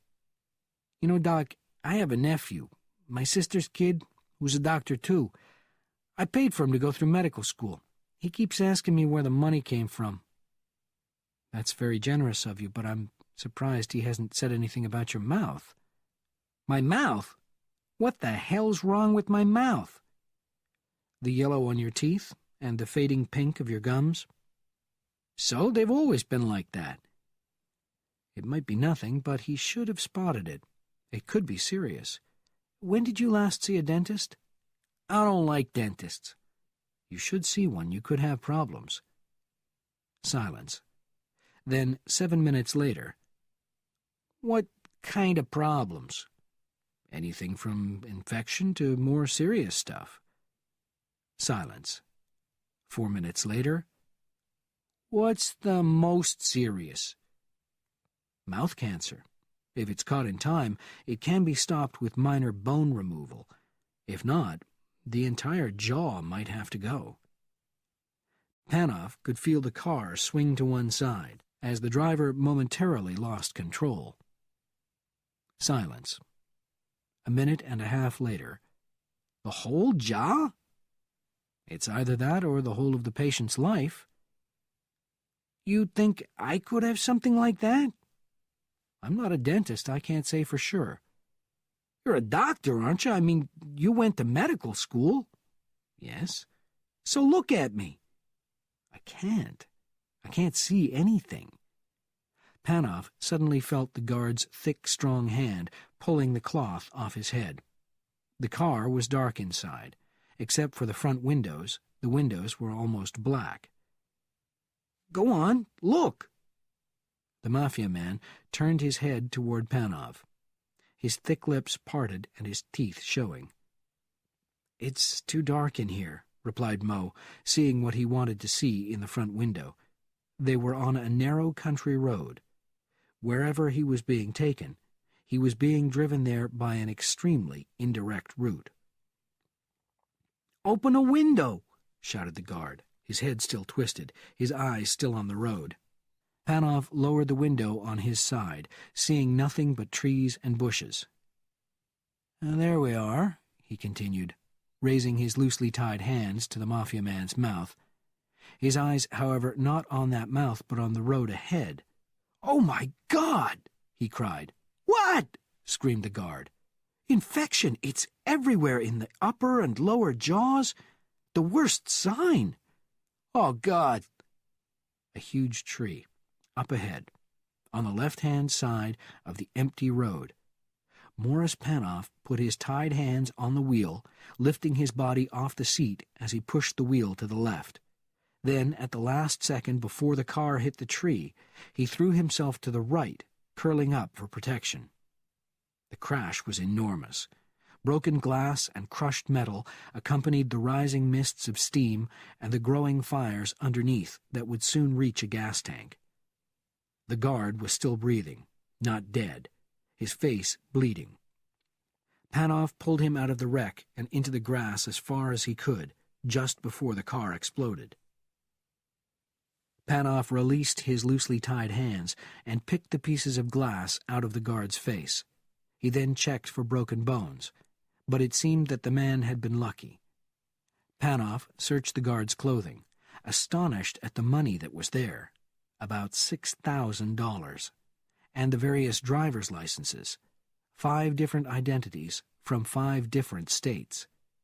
He took the money and the licenses to give to Alex Conklin, but he left the wallet. There were photographs of the man's family. Goodbye, my friend, thought Panov as he crawled over to the road, stood up, and smoothed his clothes, trying to look as respectable as possible. He started to walk, continuing north in the direction the car had been taking. The soldier's heart was not on a boulevard or an avenue. Instead, it was in a dead-end alley around the corner from a closed factory, in what had to be the ugliest part of Argenteuil. Bourne limped through the door and made his way to the crowded bar. He bought a beer and looked around.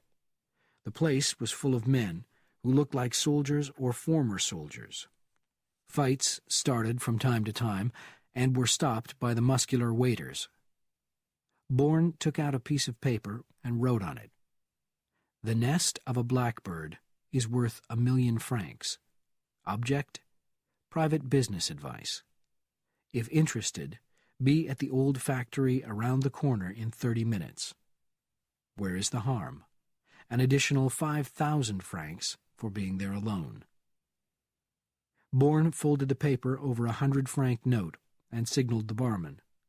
Slowly, the man moved his large body forward and leaned his thick, tattooed arms on the bar. "What is it?" he asked. "I have written a message for you," replied Bourne. "I am a man who carries wounds, but I am not a poor man." Bourne passed the paper and the banknote, then turned and headed for the door. Outside, he hurried up the broken sidewalk toward the alley's entrance. He stood still, moving only his hand to feel the hard steel and the security of his automatic. 10 minutes passed. Then 15. Then the door of the cafe opened, and the barman came out. Bourne watched as he walked across the street. "I am here," said the barman. "And I am grateful. Your name?" "Santos. I believe you mentioned 5,000 francs in your note." "It's here." Bourne held out the money. "Thank you," said Santos, walking forward and accepting the bills. "Take him," he added. Suddenly, Bourne heard running footsteps behind him. Before he could reach his weapon, something heavy crashed down on his head. Chapter 9. The Blackbird. "We're alone," said the voice across the dark room as Bourne opened his eyes. The barman sat in a large armchair. Bourne felt the angry swelling on the top of his head. "There's no break, no blood. Only what I imagine is a very painful lump," said the Jackal's man. "That's accurate, especially the last part. At your side, on a table, is an ice bag. You should use it." Bourne reached down, grabbed the cold bag, and brought it to his head. "You're very kind," he said coldly. "What do you know about the Blackbird?" said the barman. "Do we do business? 1,000,000 francs worth?" "It seems to me that if a buyer mentions such an amount in the first offer, it will go higher," the Jackal's man said. 1.5 million, maybe even 2. "But I'm not the buyer. I'm the middleman. I was given permission to pay 1 million. Take it or leave it. I have other options." "Do you really?" "Certainly." "Not if you're a dead body found floating in the sand without any identification." "I see." Bourne looked around the darkened flat. It was very different from the dirty cafe below. The furniture was tastefully selected, not elegant, but certainly not cheap.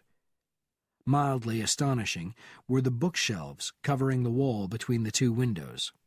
The academic in Bourne wished he could read the titles.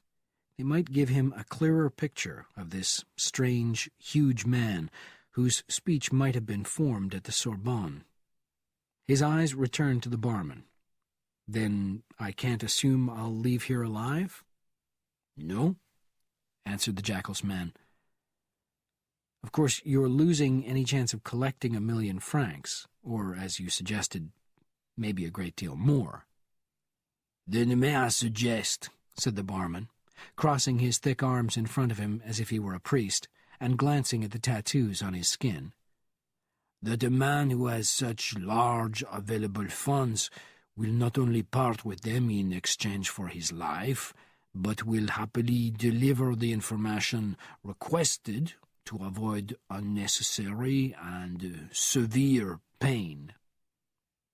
The Jackal's man suddenly shouted, "What do you know about a blackbird? Who told you about the soldier's heart? Where do you come from? And who are you, and who is your client?" Bourne froze, his body tense but his mind spinning, racing. He had to get out. "Obviously, I don't wish to die for a client or be hurt to protect his information, so I'll tell you what I know, which isn't much.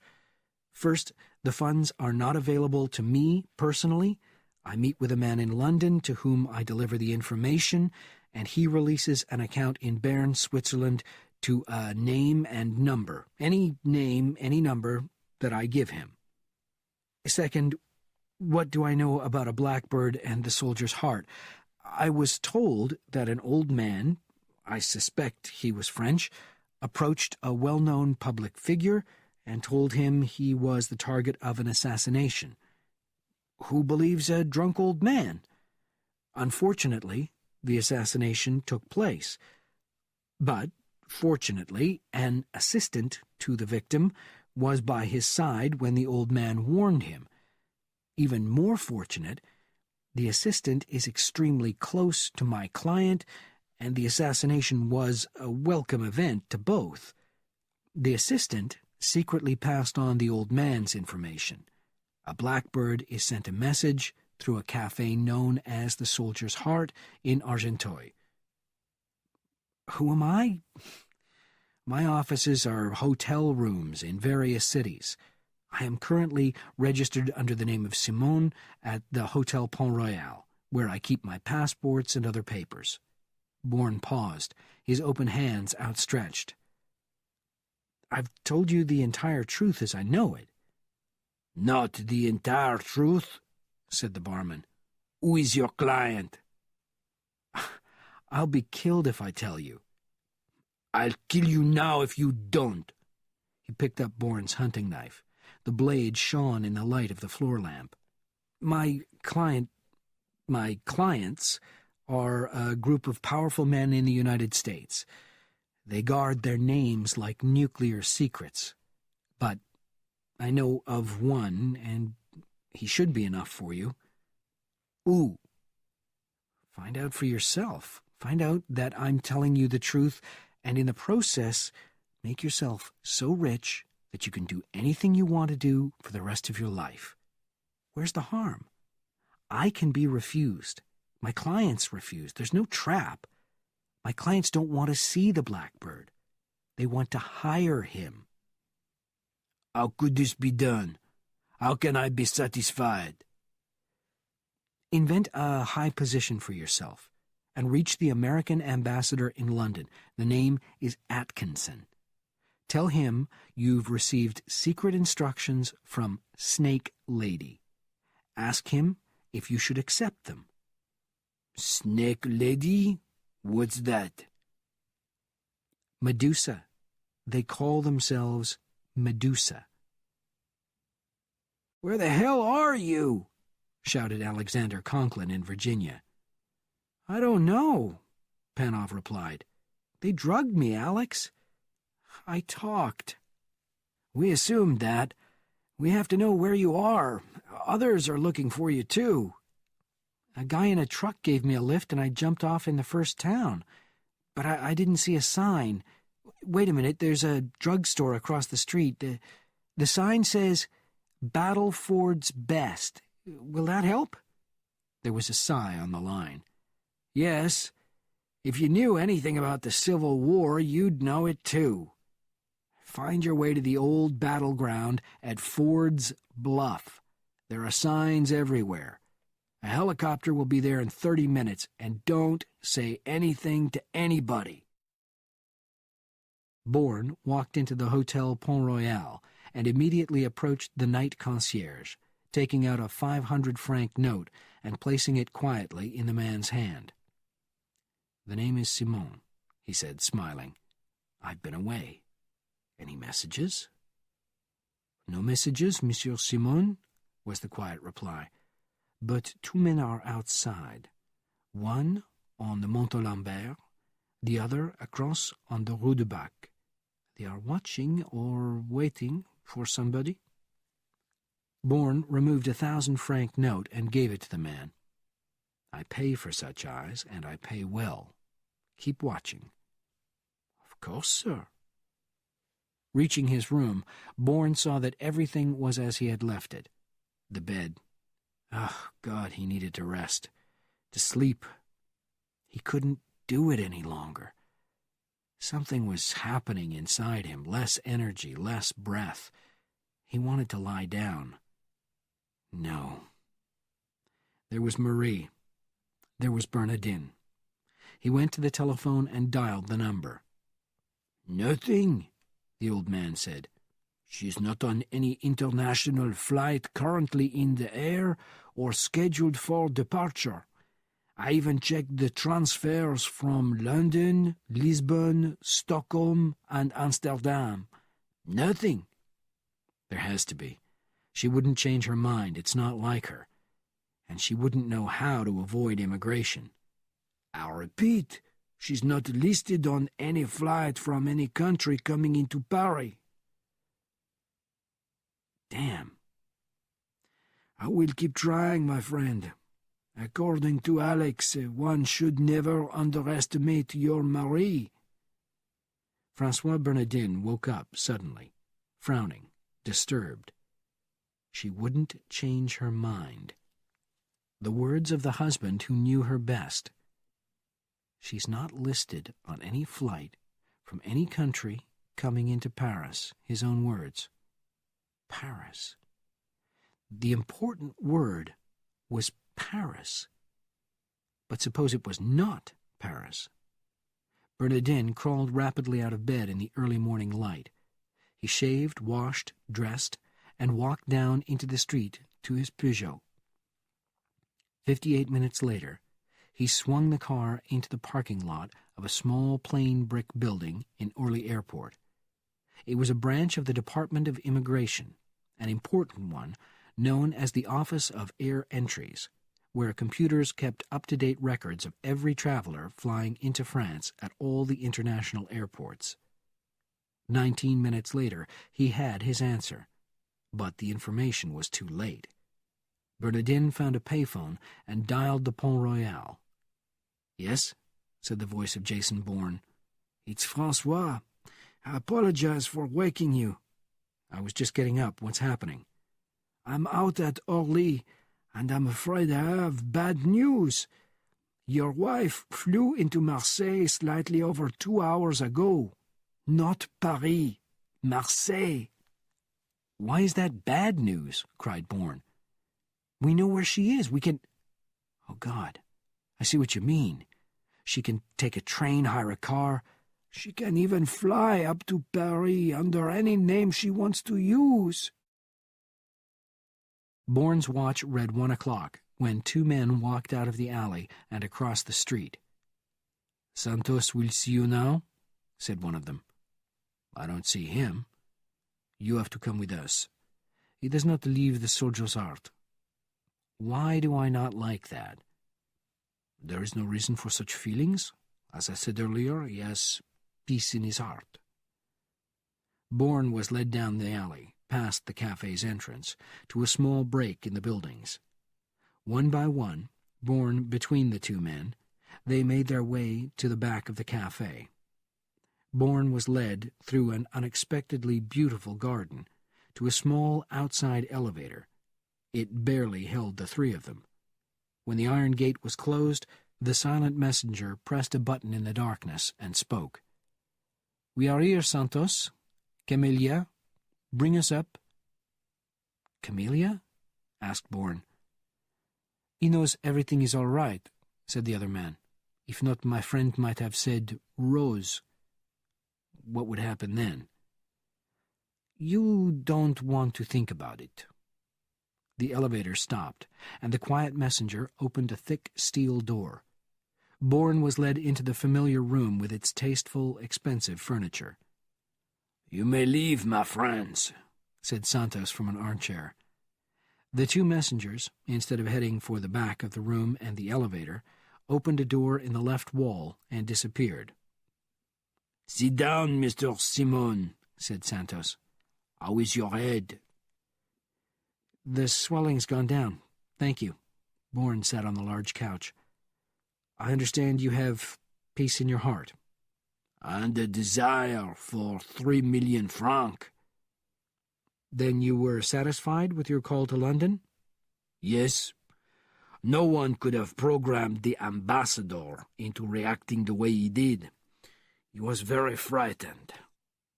There is a snake lady, and she creates extraordinary fear in high places. Now, you say that you, and you alone, must reach the Blackbird. May I ask why?"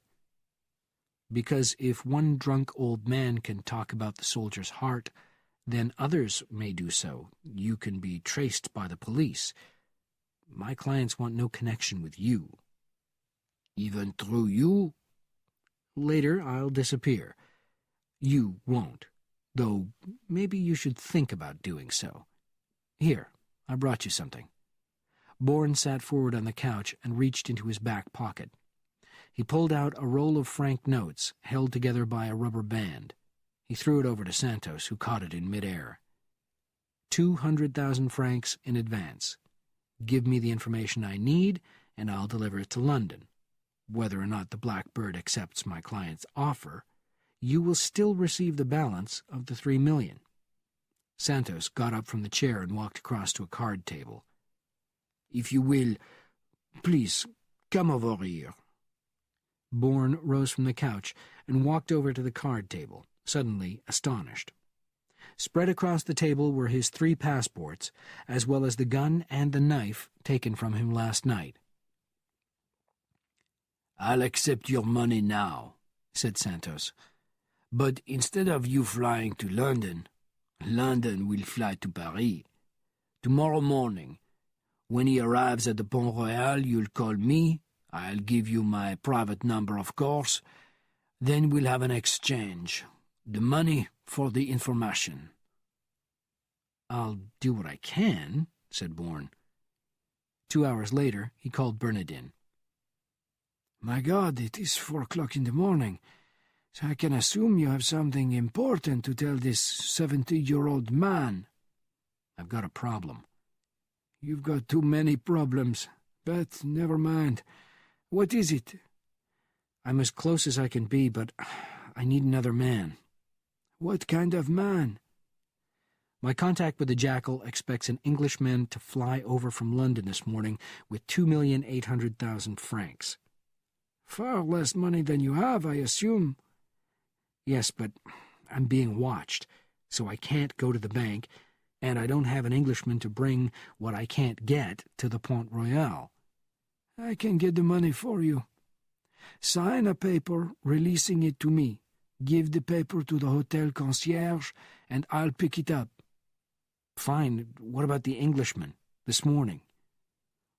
Not a problem, old boy, said the Frenchman in a perfect English accent. Soon after 4:30 in the afternoon, Bernardin walked into the Pont Royal, dressed in a dark suit that was obviously British. He went to the elevator, and eventually, after 2 wrong turns, reached Bourne's room. "Here's the money," he said, dropping a small case on the floor. He sat down at the desk, took 2 automatics and 3 grenades from his pockets, and placed them in a row. "I will relax now." "What the hell is that? Are they?" cried Bourne. "When you go out to do your business, you will leave the door open," replied Bernardin.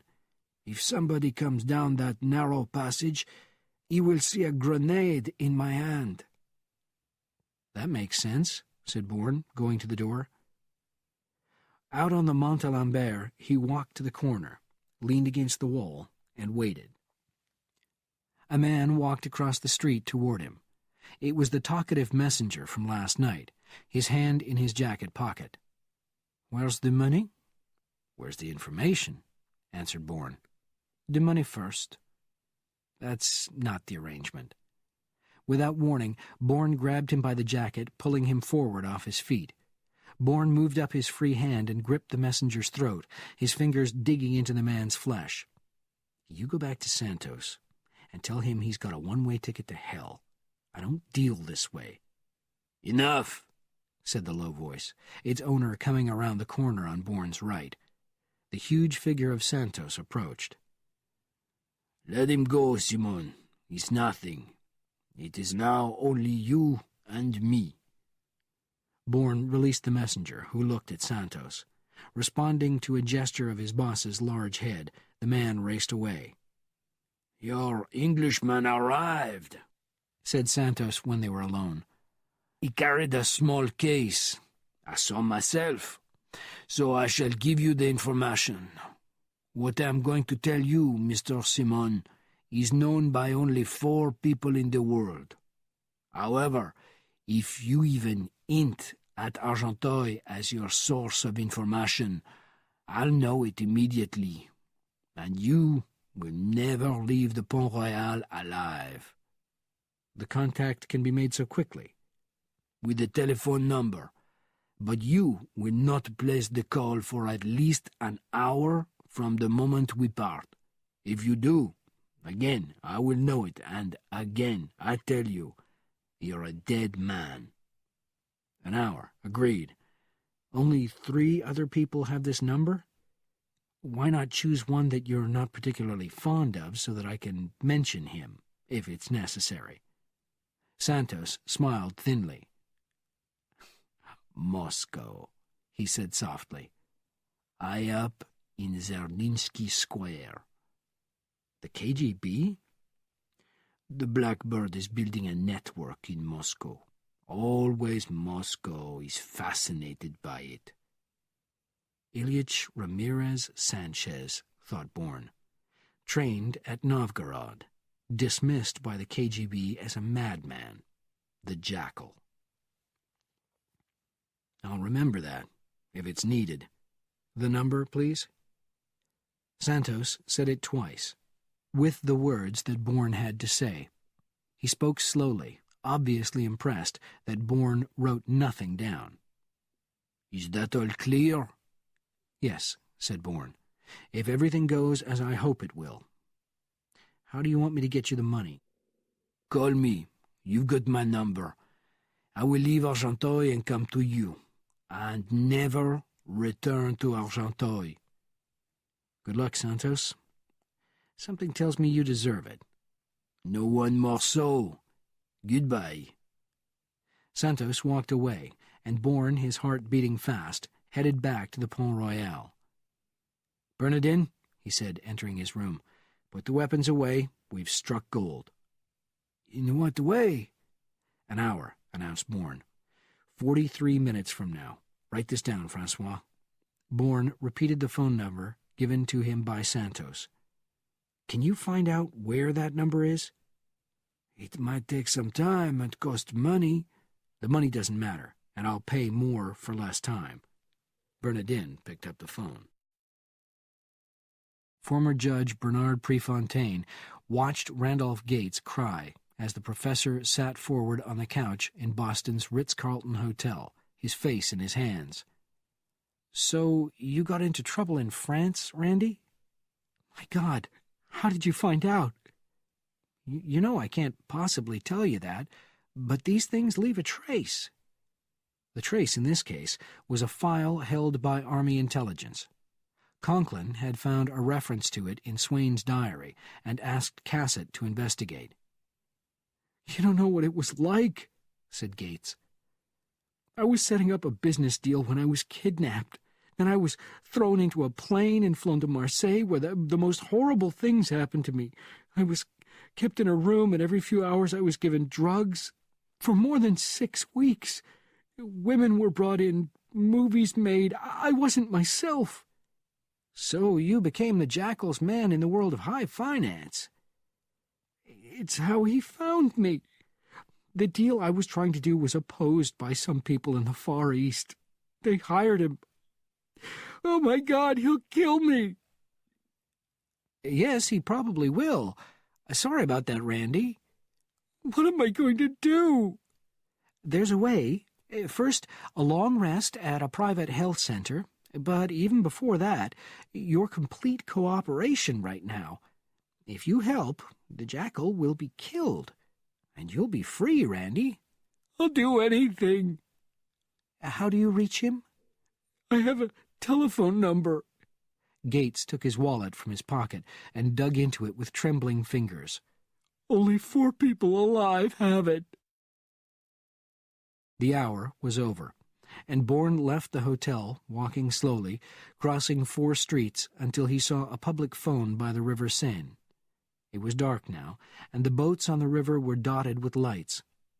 He breathed steadily, controlling himself as he went inside, put in a coin, and dialed. Yes? It was a woman's voice.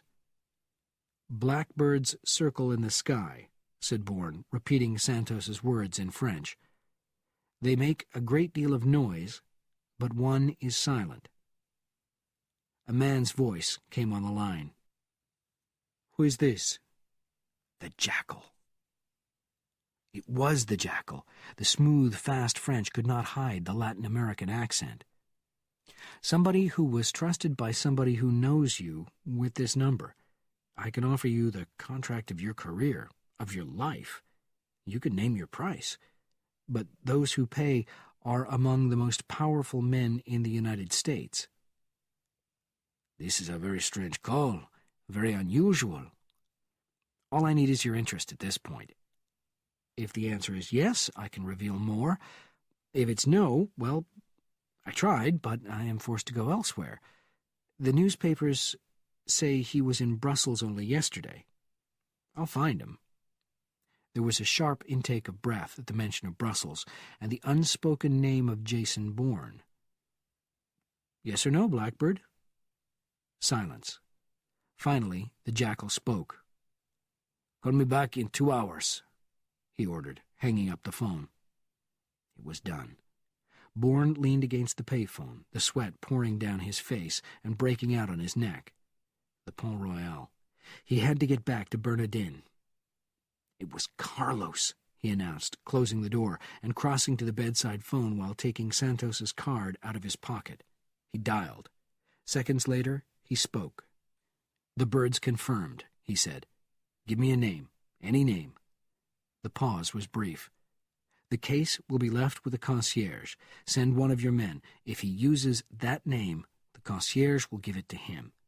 Count the money and send my passports back to me." Bourne hung up and turned to Bernardin. "We have an address on the Boulevard Lefebvre for that phone," the Frenchman said, and told Bourne the number.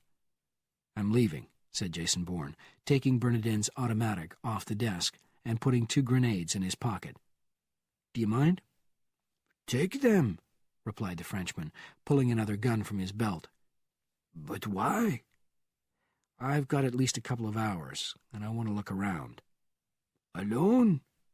"How else? If we call for support, I risk being gunned down or spending the rest of my life in jail for an assassination I was not involved with in Belgium." Bernardin stared at the ringing telephone, wondering whether to pick it up. He had to. "Yes?" "Jason, it's you, isn't it? Maybe I have the wrong room." "Alex, this is you." "Francois, what are you doing there? Where's Jason?" "Things have happened so fast. I know he's been trying to reach you." "It's been a difficult day. We've got Panov back." "That's good news." "I've got other news. A telephone number where the Jackal can be reached." "We've got it. And an address. Our man left an hour ago." "For God's sake, how did you get it?" "A complex process that I believe only your man could have handled. He's very imaginative." "Let's compare," said Conklin. "What's yours?" Bernardin said the number he had written down on Bourne's instructions. The silence on the phone was a silent scream. "They're different," said Conklin finally. "They're different!" "A trap," said Bernardin. "God, it's a trap!" Chapter 10. The Maurice. Twice Bourne had passed the dark, quiet row of old stone houses on the Boulevard Lefebvre. He then returned to the Rue d'Alessia and found a sidewalk cafe. He ordered coffee. As the waiter returned to the service bar, Bourne pulled out his small notebook and pen, shutting his eyes for a moment, then opening them and drawing everything he could remember. There were 3 pairs of attached houses, separated by narrow alleys. Each double complex was 3 floors high, each front entrance reached by climbing a steep flight of brick steps. At either end of the row were vacant lots. The address of the Jackal's telephone number was the final structure on the right, though maybe he occupied the whole row. Bourne left the cafe and walked slowly, as an older man might walk, toward the Boulevard Lefebvre. The closer he came to the last corner, the more he became aware of the rising and falling sounds from different directions. Police cars. What had happened? Bourne ran to the edge of the building in front of the Lefebvre. What were they doing? 5 police cars arrived from different directions, each stopping in front of the building on the right. Then a large police van appeared, its searchlight shooting out as a group of black uniformed men with automatic weapons leaped out into the street and crouched behind the police cars. Fools! To give Carlos a warning was to lose the Jackal. Killing was his profession, and escape was part of it. For God's sake, who had done this? On police authority, all residents will leave the building. The orders came over a loudspeaker and echoed down the street. You have 1 minute before we break into the house. The door above the flight of brick steps on the right opened, and a nun dressed in black appeared. How dare you? She roared. This is the evening prayer time, and you disturb us? You should be asking forgiveness for your sins, not interrupting those who beg God to forgive theirs. Nicely said, sister, said the voice over the loudspeaker. But we have other information, and we insist on searching your house. He knew that voice. It was Bernardin. What had happened? Was Bernardin his enemy, after all? Was it all an act? The black uniformed group raced to the base of the brick steps. An official in plain clothes, the obvious leader of the assault, joined his unit on the sidewalk below the steps. Then he and his men raced up the brick stairs through the door held open by the angry nun. Bourne held his place at the edge of the building, his eyes on the strange scene on Lefebvre. 12 minutes passed. Then the assault team left, several members bowing and kissing the hand of the real or pretending nun. "Bernardin!" screamed the official, approaching the first police car. "You are finished! Out! Never are you to talk to anybody in the 2e again.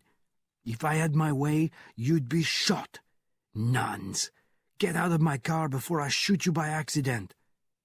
Bernardin got out of the police car, his old, unsteady legs barely able to maintain balance. The police cars and the van raced away. Bourne had to wait, his eyes moving from Bernardin to the front entrance of the Jackal's house. And it was the Jackal's house. The nun proved it. Carlos could never let go of his lost faith. He often used it as cover, but it was much more than that. Much more. Bernardin walked into the shadows of a storefront across from the house of the nuns. Bourne reached the corner and ran down the sidewalk. "For God's sake, what happened?" he cried. "It's a trap, my friend," said Bernardin. "What?" "Alex and I confirmed it. The telephone numbers were different. I gather that you didn't make your call to Carlos." "No, I had the address and I wanted him to wait. What's the difference? This is the house." "No, this is where your Mr. Simon was supposed to go, and if he was truly Mr. Simon, he would be taken to another place. But if he was not Mr. Simon, but somebody else, then he would be shot. Bang! Another dead body in search of the Jackal." "You're wrong," insisted Bourne. "Carlos isn't going to allow anybody to kill me except himself. Those are his orders." He hid, watched, and waited. At 5:17, 2 bicycles, ridden by nuns, stopped in front of the house. The door opened, and 3 more nuns, each carrying a bicycle, walked out and down the brick steps to join them. They started up the street, Carlos's nun behind the others. Bourne moved out from the storefront and ran after them. At an intersection of the Rue Lecoulbre in Montparnasse, a number of trucks prevented Carlos's nun from keeping up with the others. She waved them on and turned into a narrow side street, suddenly moving faster than before. Bourne did not have to increase his speed. A sign on the building fronting the street said "Dead End." There was no other way out. He found the bicycle chained to a street lamp and waited in the darkness of a doorway. He leaned against the stone, breathing heavily, feeling the tiredness in his legs. Only a few short years ago, there would have been none. The sound of a handle turning broke the stillness of the street, followed by the noise of a heavy door being opened. It was the entrance to the apartment in front of the chained bicycle. Bourne watched the woman rush to the lamp-post. He walked forward. "You'll be late for prayers," he said. The woman spun around. Bourne gripped her arm with his left hand and tore off her large white hat with his right. The sight of the face in front of him came as a shock. "My God," he whispered. "I know you. Paris, years ago. Your name is Lavier, Jacqueline Lavier. You had one of those dress shops, Les Classiques, a contact point for Carlos in the Faubourg. I thought you were dead." The woman's sharp, middle-aged face twisted in anger. She tried to break out of his grip, but Bourne crashed her against the wall. "You're wrong," said the woman, her green eyes wide. "It's true. I am Lavier, but I'm not the woman you knew. You knew my sister, Jacqueline. I am Dominique Lavier. We were close in age and looked very like each other, Jason Bourne." "You know who I am?" "All Paris, the Jackal's Paris, knows who you are. Not by sight, but they know you are here and they know you're tracking Carlos." "And you're part of that Paris." "I am. Good God, lady, he killed your sister." "She knew the rules. She betrayed him. And at my age, my choices are limited. I took Jackie's place at Les Classiques." "Just like that?" "It wasn't difficult. Jackie supposedly went to Switzerland for some work on her face, and I returned to Paris after 8 weeks of preparation." "And went into the killing game?" "I was gradually led into it. In the beginning I was told that Jacqueline had died in a boating accident, and that I would be well paid to carry on in her place. By the time I found out the truth, well, he was paying me well, and I was afraid of him." "It's an old story," said Bourne. "This is now, 13 years later. What happens now?" "I don't know. My choices are zero, aren't they? One or the other of you will kill me, I suppose?" "Maybe not. Help me take him, and you're free of both of us. You can go to the Mediterranean and live in peace and comfort. Carlos can't reach you because he'll be dead." "And is this comfort come from you?" "Yes." "I see. Is that what you offered Santos? A comfortable disappearance?" Bourne looked at his prisoner. "So it was Santos after all," he said softly. "Lefebvre was a trap. God, the Jackal's smart." "Santos is dead. The soldier's heart is closed down." "What?" Stunned, Bourne stared again at the Lavier woman. "That was his reward for trapping me?" "No, for betraying Carlos." "I don't understand." "Carlos's eyes and ears are everywhere. Santos was observed sending several heavy boxes out with his main food supplier. A man was sent to the supplier and opened the boxes." "Books," interrupted Bourne quietly. "And he will kill me too. He will know I have spoken to you." She looked around. "He has eyes everywhere. I am not important to him. I can tell the authorities nothing of substance, because I have never seen him. But he will still kill me." "I see." Bourne stepped back from his prisoner. "I can get you out," he said quietly. "Out of Paris, out of Europe, beyond Carlos's reach. Do you want that?" "As eagerly as Santos did," answered Lavier. "I will willingly trade my loyalty from him to you." "Why?" "Because he is old and grey-faced, and is not as good as you. You offer me life. He offers death." "That's a reasonable decision, then," said Bourne. "Do you have any money? With you, I mean?" "I have several hundred francs. Why?" "It's not enough," continued Bourne, reaching into his pocket and taking out a roll of franc notes. "Here's 3,000, he said, handing her the money. Buy some clothes somewhere. I'm sure you know how. And take a room at the Maurice Hotel on the Rue de Tivoli. What name should I use? What suits you? How about Brielle, a lovely town beside the sea? Why not? Give me 10 minutes to get out of here, and then leave. I'll see you at the Maurice at noon. With all my heart, Jason Bourne. Let's forget the name. Bourne walked out of the dead-end street and went to the nearest taxi station. Within minutes, a happy taxi driver accepted 100 francs to wait in place at the end of the line, his passenger sitting low in the back seat, waiting to hear the words. "The nun comes out, sir," cried the driver. "She enters the first taxi." "Follow it," said Bourne, sitting up.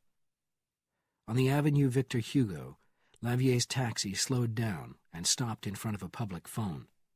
"Stop here," ordered Bourne, climbing out the moment the driver swung into the side of the street. Bourne walked quickly, silently, to the telephone behind the nun. He could hear her clearly as he stood 3 meters away. "The Maurice," she shouted into the phone. "The name is Brielle. He'll be there at noon."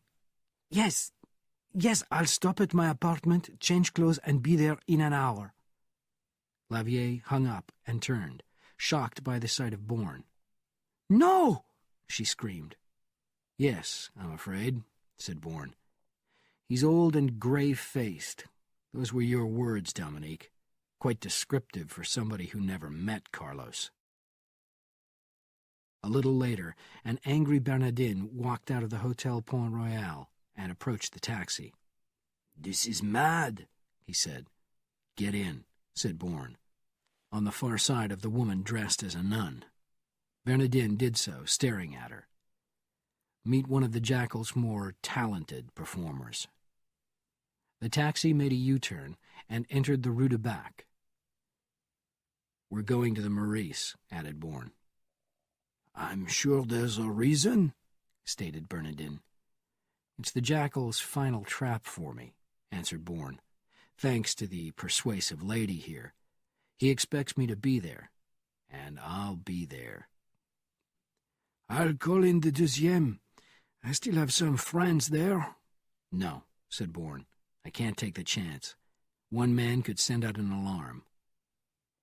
"Let me help," said Dominique Lavier. "I can help." "I listened to your help before, lady, and it was leading me to my own death. No thanks." "That was before, not now. This old man mentions that he'll call in the 2e. The 2e, Mr. Bourne. Even if I survived, I'd no doubt be sent to some horrible prison halfway across the world. Oh, I've heard stories of the 2e. Besides," continued Lavier, looking at Bourne, "without me in different clothing at the Maurice, Carlos won't come near it." "She's right," said Bourne, leaning forward and looking past Lavier at Bernardin. "I think we can trust her now. She's got an apartment on the Montagne. She can change clothes there." After a short period of silence, Bernardin spoke. "What's your address on the Avenue, Montaigne?" Marie sat at the table in her small suite at the Maurice Hotel, reading the newspapers. But concentration was out of the question. Her anxiety had kept her awake after she returned to the hotel soon after midnight, having visited 5 cafes she and David had used so many years ago in Paris. Finally, after 4 in the morning, exhaustion had allowed her to sleep. Now she knew she had to go out again, to keep looking for David. She put down her coffee cup, picked up her coat, and left the room. The ride down to the ground floor seemed to last forever, because of an American couple who kept complaining that not enough people in Paris spoke English. Finally, the elevator doors opened, and Marie walked rapidly out into the crowded Maurice hallway. As she crossed the floor toward the entrance, she suddenly stopped as an elderly man in a dark suit sat straight up in a heavy leather chair on her right. He stared at her, his eyes wide open in shock. "Marie Saint-Jacques," he whispered. "My God, get out of here!" "I beg your... what?" The old Frenchman, quickly, with difficulty, rose to his feet. "You cannot be seen here, Mrs. Webb," he said, his voice in a whisper. "Don't look at me. Look at your watch. Keep your head down." The retired deuxième officer glanced away, his lips barely moving. "Go out of the door on the far left. Hurry." "No," replied Marie. "You know me, but I don't know you. Who are you?" "A friend of your husband." "My God, is he here?" "The question is, why are you here?" "I stayed at this hotel once before. I thought he might remember it." "He did, but in the wrong way, I'm afraid. Now leave." "I won't. I have to find him. Where is he?" "You will leave, or you may find only his dead body. You cannot do this to him. You'll kill him. Get out of here, now!" Her eyes half blinded with anger and with tears, Marie started toward the left side of the door. What could she do? What should she do? David was somewhere in the hotel.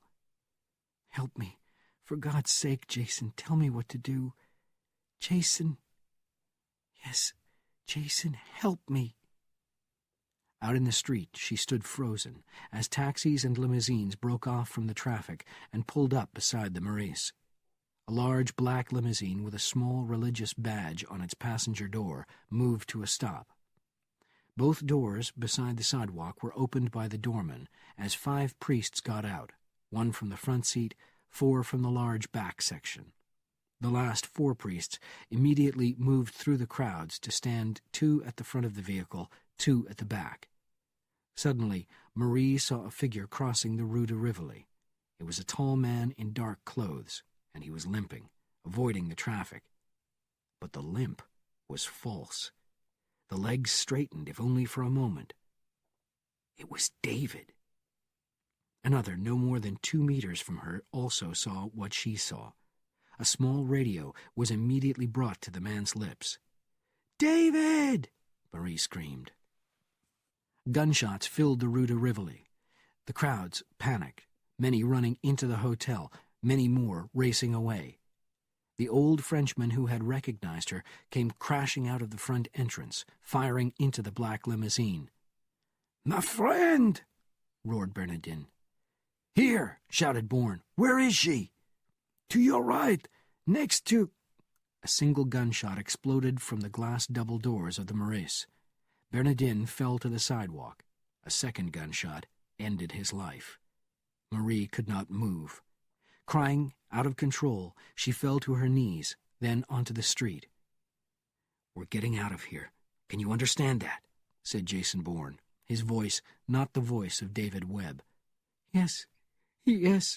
Marie awkwardly got to her feet, held by the husband she either knew or did not know. "Let's go. Bernardin gave us our exit. Run with me. Hold my hand." Chapter 11. The KGB. Bourne and Marie drove south to the small city of Corbeil-Essonnes, where there was a new shopping center several kilometers west of the highway. From a public telephone, Bourne placed a call to Vienna, Virginia, but Alex Conklin wasn't there. Instead, there was the voice of a recorded operator saying, "The telephone number you have called is no longer in service." Bourne called the apartment in Washington and heard another recorded voice. "This is Alex," it said. "I'll be away for some time visiting a place where a grave error was made. Call me in 5 or 6 hours. It's now 9:30 in the morning, Eastern Standard Time. Out, Juliet." Stunned, his mind spinning, Bourne hung up the phone and stared at Marie. Something's happened, and I have to make sense of it. His last words were, "Out, Juliet." "Juliet," Marie said. "Hotel India Juliet. It's the International Radio Operator's alphabet. Juliet's for J, and J is for Jason. What was the rest?" "He's visiting somewhere where a grave error was made." "What?" He said to call him in 5 or 6 hours. He was visiting a place where a grave error... Grave? My God. It's Rambouillet. The cemetery? Where he tried to kill me 13 years ago. When he thought I'd changed sides. That's it. Rambouillet. Not in 5 or 6 hours, objected Marie. Whenever he left the message, he couldn't fly to Paris and then drive to Rambouillet in 5 hours. He was in Washington. Of course he could. We've both done it before. An Army jet out of Andrews Air Force Base to Paris. Bourne suddenly looked at his watch. It's still only around noon in the islands. Let's find another phone. Johnny? Tranquility? You really think... I can't stop thinking, interrupted Bourne, rushing ahead. There's a phone inside, over there, he said, approaching the huge windows of an ice cream shop. Get me a chocolate one, he said, leading Marie into the crowded store. Bourne crossed to the phone, immediately understanding why it was not used. The noise of the store was almost unbearable. 3 minutes later, holding his hand against his left ear, Bourne had the unexpected comfort of hearing Tranquility Hotel's most annoying employee over the phone. This is Mr. Pritchard, Tranquility Hotel's assistant manager. May I inquire as to the nature of your... You can shut up, shouted Bourne. Get Johnny St. Jacques on the phone now. This is his brother-in-law. Of course, sir. 1 moment, please. Johnny? David, where are you? That doesn't matter. Get out of there. Take the kids and Mrs. Cooper and get out. We know all about it. Alex Conklin called several hours ago and said somebody named Holland would reach us. I gather he's the chief of your intelligence service? He is. Did he? Yeah, about 20 minutes after I talked to Alex. He told us we're being taken out by helicopter around 2 o'clock this afternoon. David, what the hell is going on? Where's Marie? She's all right. I'll explain everything later. Just do as Holland says. Did he say where you were being taken? He didn't want to, but no American is going to order me and your kids around, my Canadian sister's kids. He said we were going to a safe house in Virginia. It's on a piece of land in Fairfax with no public entry and its own airfield. I know the place, said Bourne. It's called Tannenbaum. He's right. It's the best of the safe houses. He likes us. I asked you before, where's Marie? She's with me. She found you? Later, Johnny. I'll reach you in Fairfax. Bourne hung up the phone. They met at Rambouillet and drove to a small country restaurant. Alex Conklin, Mo Panoff, Jason Bourne, and Marie Webb. The family was together. They sat around a table at the back. The owner said that the cooking was extraordinary, but since nobody was hungry, Bourne paid for 4 starters to keep the owner happy. We'll be working with the Soviets, Conklin said. It's all right. Holland arranged it, and I know the contact. I've known him for years, but Washington doesn't know that I know him. His name is Krupkin, Dmitri Krupkin, and he can be bought and paid for. For how much? Marie asked. Considering his position in the Paris KGB, I'd say around 50,000 American dollars. Offer him 35, Marie said, and go up to 75 under pressure. Up to 100 if necessary, of course. For God's sake, cried Bourne. We're talking about us, about the Jackal. Give him anything he wants. We have the money. Too easily bought by us, too easily bought by the other side. Is she right? Asked Bourne, staring at Conklin. Normally, of course, but in this case it would have to be something like a diamond mine. Nobody wants Carlos in the dead file more than the Soviets, and the man who brings in his dead body will be the hero of the Kremlin. Remember, Carlos was trained at Novgorod. Moscow never forgets that. Then do as she says. Buy him, said Bourne. I understand. Conklin leaned forward. I'll call him tonight, payphone to payphone, and get it settled. Then I'll arrange a meeting tomorrow, maybe lunch somewhere outside Paris. Why not here? Asked Bourne. It's quiet, and I'll know how to get here." "Why not?" agreed Conklin. "I'll talk to the owner." He turned to the others. "But not the four of us, just Jason and me." "I assumed that," said Bourne coldly. "Marie must not be involved. She must not be seen or heard. Is that clear?" "David," said Marie angrily, "you cannot and will not order me around. Do you understand that?" "Loud and clear, lady. Then maybe you should go back to the States so you won't have to listen to me." Jason Bourne rose from the table, pushing the chair behind him. "Tomorrow's going to be a busy day, so I have to get some sleep. I'll be in the car for 2 minutes. You decide whether to stay or go. I'm sure Alex can get you out of France." Bourne turned and walked away. "Go to him," said Panoff quickly. "You know what's happening." "I can't handle it, Mo." "Don't handle it. Just be with him. You're the only support he's got. You don't even have to talk. Just be there with him. He's become the killer again." "Then provide him with that link to David Webb. It has to be there, Marie." "Oh, God, I love him so much," cried the wife, rushing to her feet and racing after the man who was her husband, but not her husband. "Was that the right advice, Mo?" asked Conklin.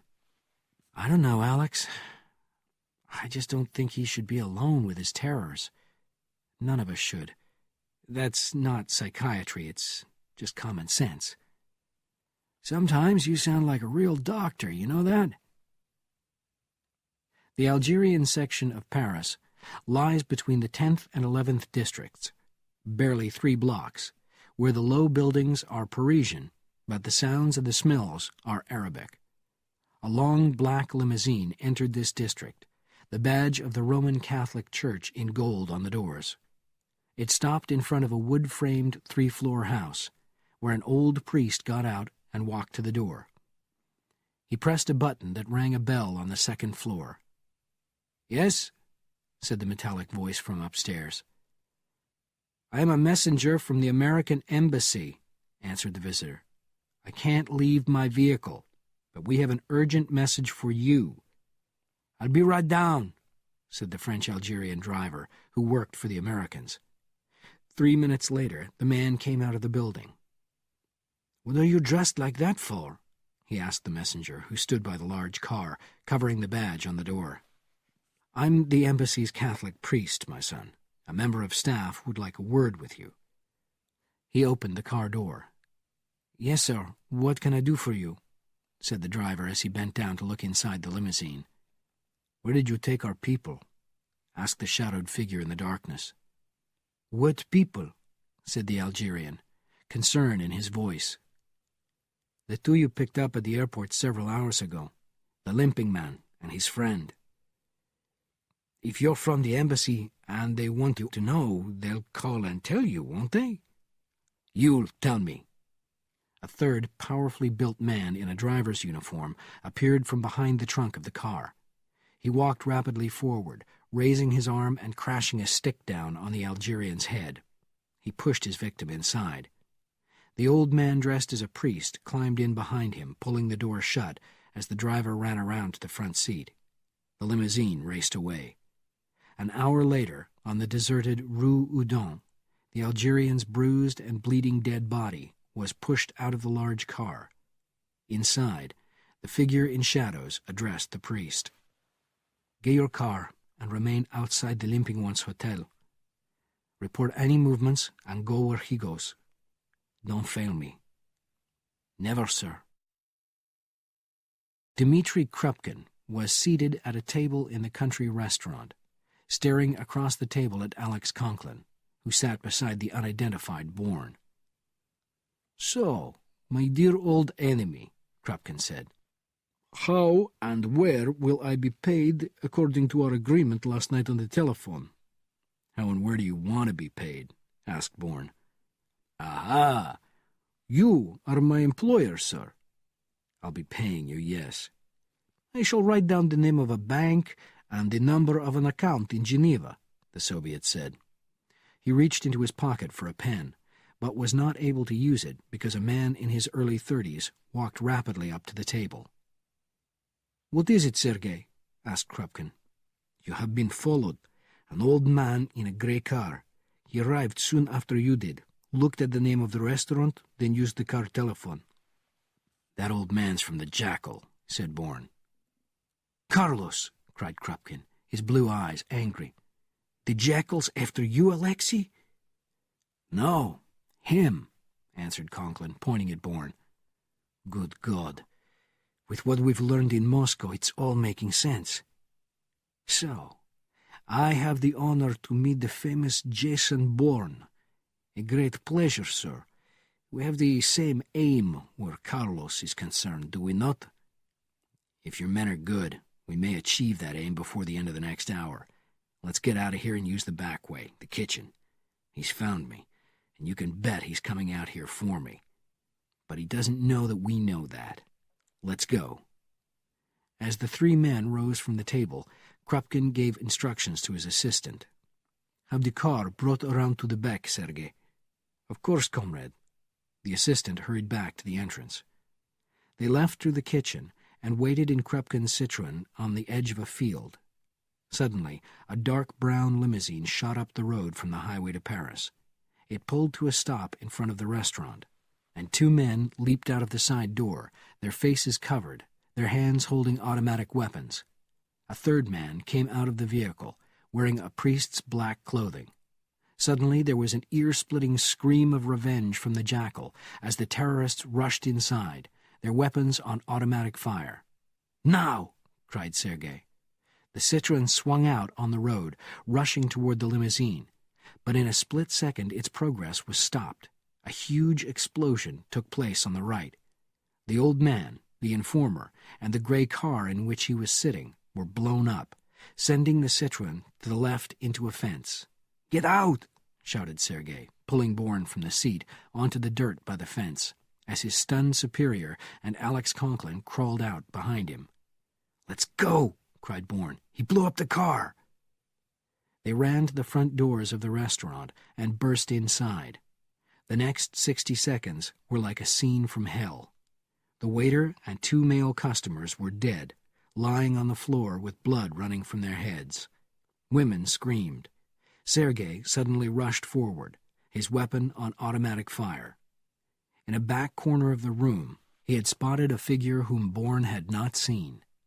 The killer leaped out of the shadows, and the Soviet shot him. But it was not Carlos. Where was the Jackal? "In there!" shouted Sergei, pointing to the kitchen. Both men moved toward the swinging doors, but were partially blown back by an explosion from within. A grenade had been thrown. The smoke blew out into the dining room. Bourne crashed through the doors and threw himself flat. Silence. Another scene from another hell. A section of the outside wall had been blown away. The owner and his cook were dead, blood streaming across the floor. Bourne slowly rose to his feet, his legs in great pain. He looked through the smoke, his eyes finally settling on a large piece of paper fixed to the wall by a kitchen knife. He approached it and read the words printed in black pen. "The trees of Tannenbaum will burn, and so will the children. Sleep well, Jason Bourne." The mirrors of his life exploded into 1,000 pieces of glass. There was nothing else to do except scream. Chapter 12. The Apartment. The gray Citroën was parked 100 meters away from the entrance of Dominique Lavier's apartment building on the fashionable Avenue Montaigne. Krupkin, Conklin, and Bourne sat in the back. Sergei could be seen walking out of the glass doors. He crossed the wide street toward the Citroën, reached the car, and climbed in behind the wheel. "Everything is as it should be," he said, looking around. "The lady has not returned, and the apartment is number 21, second floor, right front side. It has been swept thoroughly. There are no hidden microphones." "That makes sense. The Jackal could hardly have been checking personnel all over Paris. It all gets so complicated. I have arranged entry to Madame Lavier's flat with the concierge. I have identified you all as belonging to the 12e. Good, said Krupkin. And then to Bourne and Conklin. Let's go. In the entrance hall, Krupkin nodded at the formally dressed concierge behind the counter. The door is open, said the concierge, avoiding direct eye contact. Lavier's flat showed that she worked in the world of fashion. The walls were covered with photographs of people in the business, attending important shows and events. Both Conklin and the Russian immediately began examining the tables, picking up handwritten notes. Then, Krupkin's radio suddenly gave out 2 sharp sounds. "It must be Sergei," he said. "You're in place, comrade?" "Yes." The assistant's quiet voice came from the radio. "The Lavier woman has just entered the building." "Good." "Alex, put the notes down. Lavier's coming." The sound of a key turning a lock echoed through the living room. The 3 men turned to the door as a shocked Dominique Lavier walked inside. Her astonishment, however, was brief. She calmly replaced the key in her purse and spoke in English. "Well, Crappy, I might have known you were mixed up in this. Ah, the charming Jacqueline. Or may we drop the pretense, Dommy?" "Crappy?" cried Conklin. "Dommy?" "Comrade Krupkin is one of the more public KGB officers in Paris," said Lavier, putting her purse on the table. "It has its advantages," said Krupkin. "I understand you've met our tall American friend here, so I think it is only right I should introduce you to his friend, Alexei Konsolikov." "I don't believe you. He's not Soviet." "You're right. He may introduce himself if he wishes to." "The name's Conklin, Alex Conklin, Miss Lavier, and I'm American. However, my parents were Russian, and I speak the language as well as they did, so my friend Krupkin can't deceive me when we're in Soviet company." "I'm hurt," said Krupkin. "But that isn't important here. You will work with us, Dommy?" "I'll work with you, Copy. I only ask that Jason Bourne makes clear his offer to me.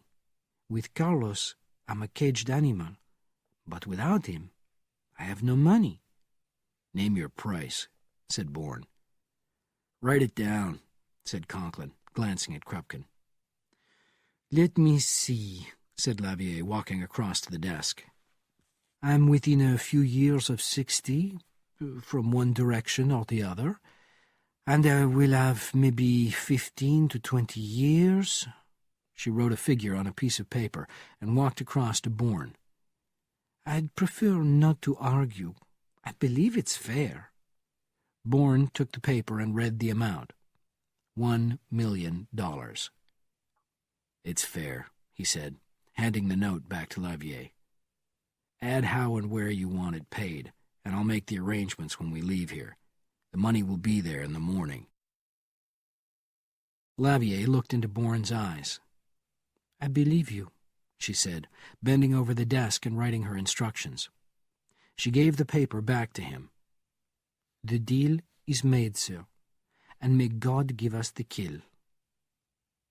If he does not, we are dead." Bourne nodded. "I've several questions," he said. "Do you want to sit down?" "Yes." Lavier crossed to the sofa and settled into it. "What happened at the Maurice Hotel?" said Bourne. "How did it happen?" "Your woman, I assume it was your woman, screamed as you crossed the street. The rest you saw for yourself." "How could you have told me to take a room at the Maurice knowing she was there?"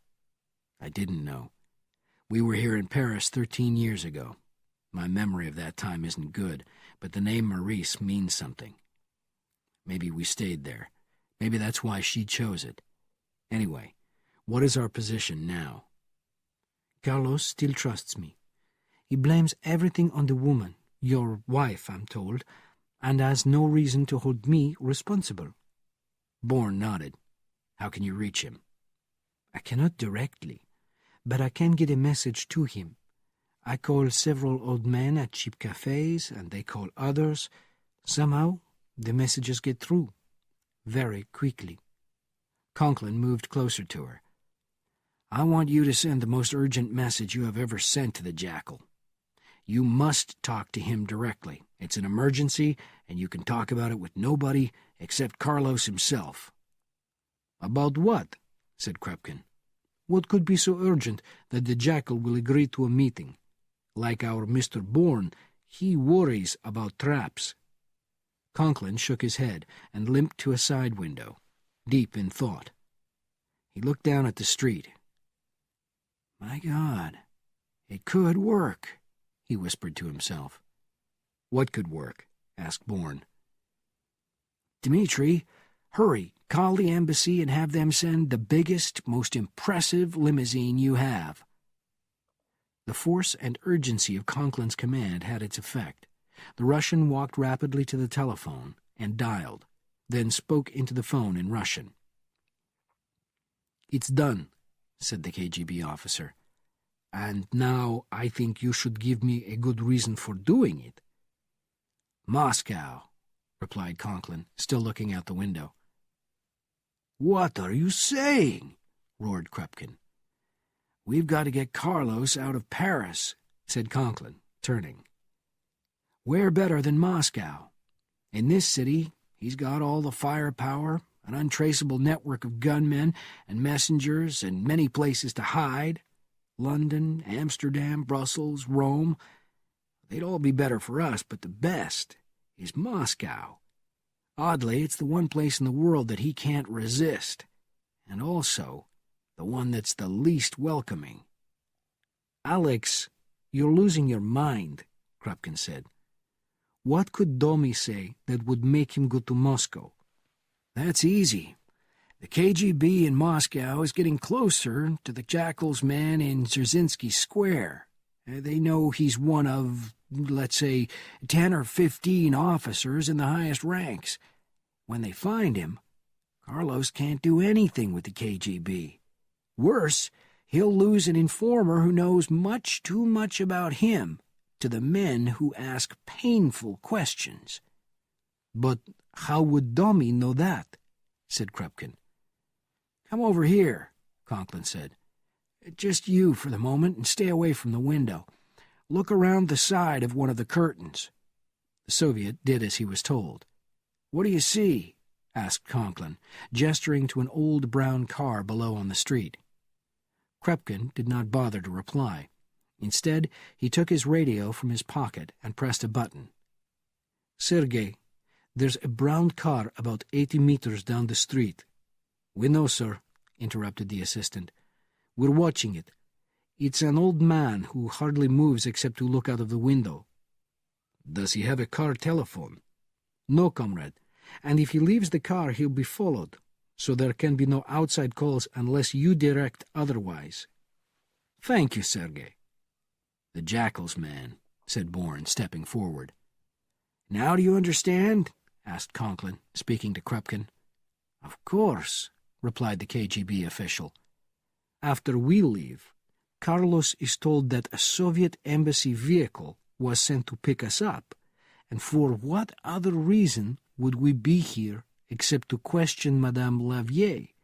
Naturally, with me was a tall man who might be Jason Bourne, and another shorter man with a disabled leg, so confirming that it was Jason Bourne. Our connection is therefore made and observed, and again, naturally, during our questioning of Madame Lavier, tempers rose and references were made to the Jackal's informer in Dzerzhinsky Square, which only I'd known about through dealing with Santos at the Soldier's Heart, said Bourne quietly. So, Dominique has a believable observer, an old man from Carlos's army of old men, to support the information she delivers. Alex, that brain of yours hasn't lost its power. I hear a professor I once knew. I thought he'd left us. He has. Not for long, I hope. Chapter 13. Moscow. Buckingham Pritchard sat next to his uniformed uncle, Cyril Sylvester Pritchard, Deputy Director of Immigration, in the office of the Crown Governor. Sir Henry Sykes, at Government House, on the island of Montserrat. Beside them, on the Deputy Director's right, was their attorney, the finest local lawyer Sykes could persuade to advise the Pritchards if a case was brought against them for helping terrorists, Jonathan Lemuel, now retired after many years of experience in the highest English courts. Sir Henry sat behind his desk and glanced in shock at Lemuel, who raised his eyes to the ceiling in disbelief. The cause of Sir Henry's shock, and Jonathan Lemuel's disbelief, was the result of the following exchange between Sykes and the Deputy Director of Immigration. "Mr. Pritchard, you've admitted that your nephew overheard a telephone conversation between John St. Jacques and his brother-in-law, the American Mr. David Webb. Also, your nephew Buckingham Pritchard admits calling you with certain information contained in that conversation. You then told him that you had to contact Paris immediately. Is this true?" "It is all completely true, Sir Henry." "Whom did you reach in Paris?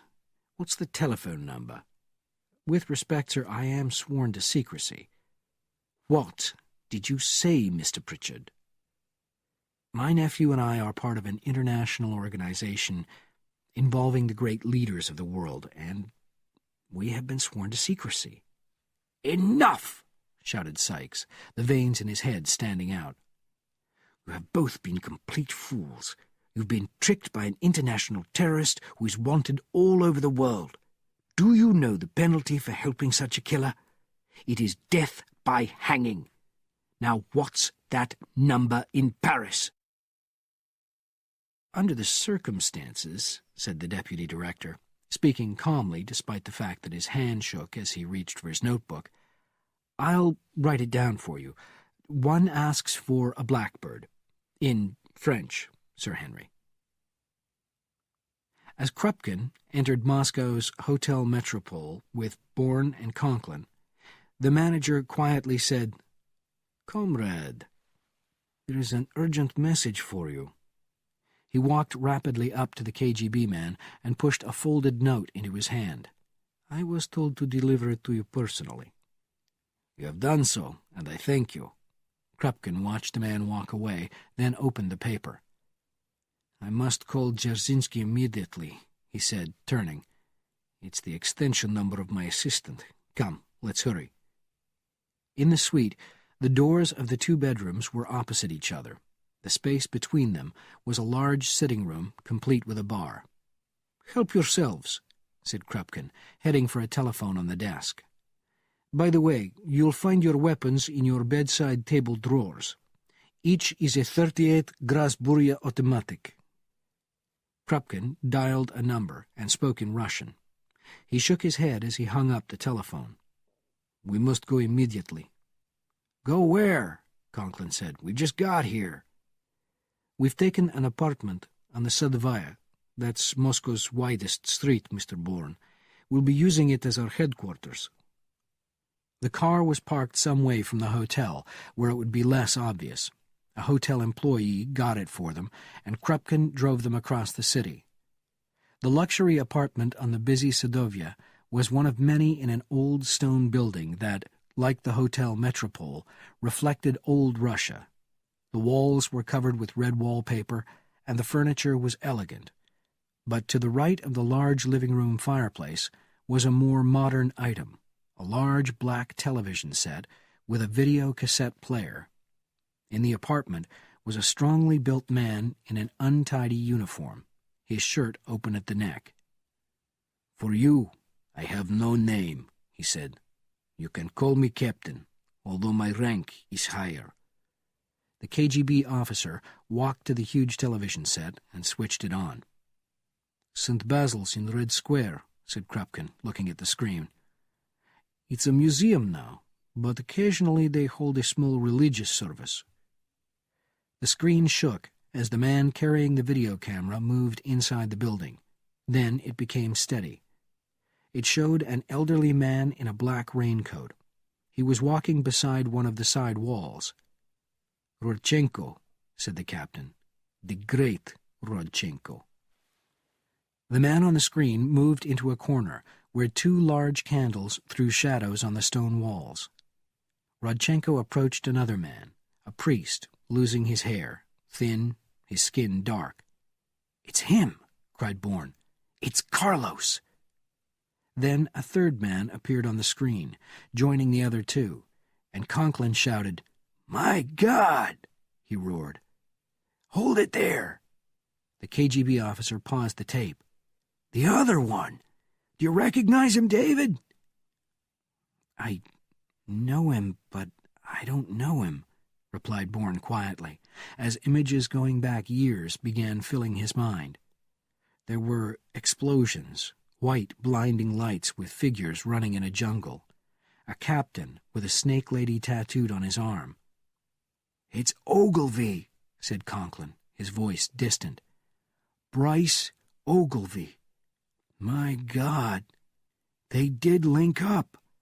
Medusa found the Jackal." Chapter 14. A Gunfight. In his bedroom at the Hotel Metropole, Conklin quickly replaced the telephone. Taking his Grasburia automatic out of the bedside table drawer and pushing it into his belt, he crossed to the living room door. Bourne was standing in front of a window. "Was that Krupkin?" asked Bourne. "It was. Move away from there." "Carlos?" Bourne immediately stepped back and turned to Conklin. "He knows we're in Moscow?" he asked, then added, "He knows where we are?" "The answers are yes to both questions. Last night he killed Rodchenko and also Krupkin's two agents who were following him." "God, he's gone mad." "But why do you think—" "One of the agents suffered a lot of pain before he died. He was our driver from the airport. He was also the son of a friend of Krupkin's, not trained for what he had to suffer. Krupkin thinks he probably talked." "I'm sorry about the loss of life. I mean that. I wish it could have happened another way," said Bourne. "We can't do anything about that now. Krupkin's on his way with an assault team. But he hasn't told the hotel staff. The place has to look normal." "Yes. We'll take him here." Bourne noticed the gun in Conklin's belt. He gestured at the weapon. "That's a little obvious, isn't it?" "For whom?" "Room service," replied Bourne. "I phoned for some breakfast and a large pot of coffee." "No. I promised Krupkin that we wouldn't let anybody in here." "That's ridiculous." "Almost my words, but this is his country, not ours." "Wait a minute," said Bourne. "Suppose he's right." Bourne reached under his jacket, pulling out his own Grasburia, and started for the hallway door of the suite. "What are you doing?" cried Conklin. "Get over there," ordered Bourne, pointing to the far left corner of the room. "I'll leave the door unlocked, and when the steward gets here, tell him to come in Russian." "What about you?" "There's a recess down the hall. I'll wait there." Bourne opened the door, glanced up and down the passage, and rushed out. He raced to the recess, occupied by a Pepsi machine, and crouched by the right interior wall. He waited, his knees and legs aching, pains he never felt a few years ago. And then he heard the sounds of rolling wheels. They grew louder and louder as a cart covered with a tablecloth passed and moved to the door of the suite. The floor steward was a young man in his 20s, blond and short. Cautiously, he knocked on the door. Not Carlos, thought Bourne, getting painfully to his feet. He could hear Conklin's voice telling the steward to enter, and as the young man opened the door, pushing the cart inside, Bourne calmly replaced his weapon. He bent over, rubbing his right leg. It happened suddenly. A figure in black came out of an unseen recess farther down the passage, racing past the machine. Bourne spun back into the wall. It was the Jackal. Madness! At full force, Carlos hit the steward with his right shoulder, pushing the young man across the hallway and crashing the cart over on its side, food and coffee spilling across the carpeted floor. Suddenly, the steward moved to his left as, astonishingly, he pulled a weapon from his belt. The Jackal either sensed or caught the movement in the corner of his eye. He spun around, his machine pistol on rapid fire, pinning the blonde Russian into the wall, bullets tearing through the steward's head and body. In that long, horrible moment, the barrel of Bourne's Grasburia caught in the waistline of his pants. He tore the fabric as the eyes of Carlos swept up, centering on his own, anger and victory in the assassin's stare. Bourne pulled the gun loose, spinning, crouching back into the small recess as the Jackal's bullets blew apart the front of the soft drink machine. On his stomach, Bourne moved across the opening, the Grasburia raised and firing as fast as he could. At the same time, there were other gunshots, not those of a machine pistol. Conklin was firing from inside the suite. They had Carlos in their crossfire. It was possible. It could all end in a hotel passage in Moscow. Let it happen. Let it happen. The Jackal roared, angry at having been hit. Bourne threw himself back into the recess. Again he crouched. Like an angry, caged animal, the wounded Carlos kept firing bursts from his weapon. 2 frightened screams came from the far end of the hallway, 1 male, 1 female. A couple had been wounded or killed in the storm of bullets. "Get down!" Conklin screamed from across the passage. "Take cover!" Bourne did as he was told, pushing himself into the corner of the recess, protecting his head as much as possible. The first explosion shook the walls, somewhere, and then a second one, much nearer, in the hallway itself. Grenades. Smoke mixed with the broken glass. Gunshots. 9, one after another, a Grasburia automatic. Alex. Bourne got up from the corner of the recess and moved through the opening. Conklin stood outside the door of their suite. He searched the pockets of his pants. "He ran around the corner into the other passage. My gun's empty and I don't have any more bullets." "I do, and I'm a lot faster than you," said Bourne, reloading his gun. "Get back in there and call downstairs. Tell them to clear the area." "Krupkin said—" "I don't care what he said. Tell him to shut down the elevators, close all stair exits, and stay away from this floor." Bourne raced down the hallway, slowing as he approached the couple who lay on the carpet. Each moved in pain. Their clothes were spotted with blood, but they moved. He turned and shouted to Conklin. "Get help up through here," he ordered, pointing at an exit door down the passage. "They're alive!" He moved on, but he knew already that it was too late to catch up with Carlos. A day later, Bourne, Conklin, and Krupkin sat in the living room of the hotel suite waiting for news. The door opened, and the KGB officer who called himself a captain entered. He looked at the 3 men and spat out one word. "Novgorod." "What?" the men cried together. "You," the officer addressed Bourne, switching to English. "You understood." "I know the name," Bourne said. "He broke into a weapons store at Kubinka. He killed the staff there, though some escaped. He stole guns, plastic explosives, heat-seeking missiles. The store is on the road to Novgorod." "He's going back to the place of his birth," said Krupkin.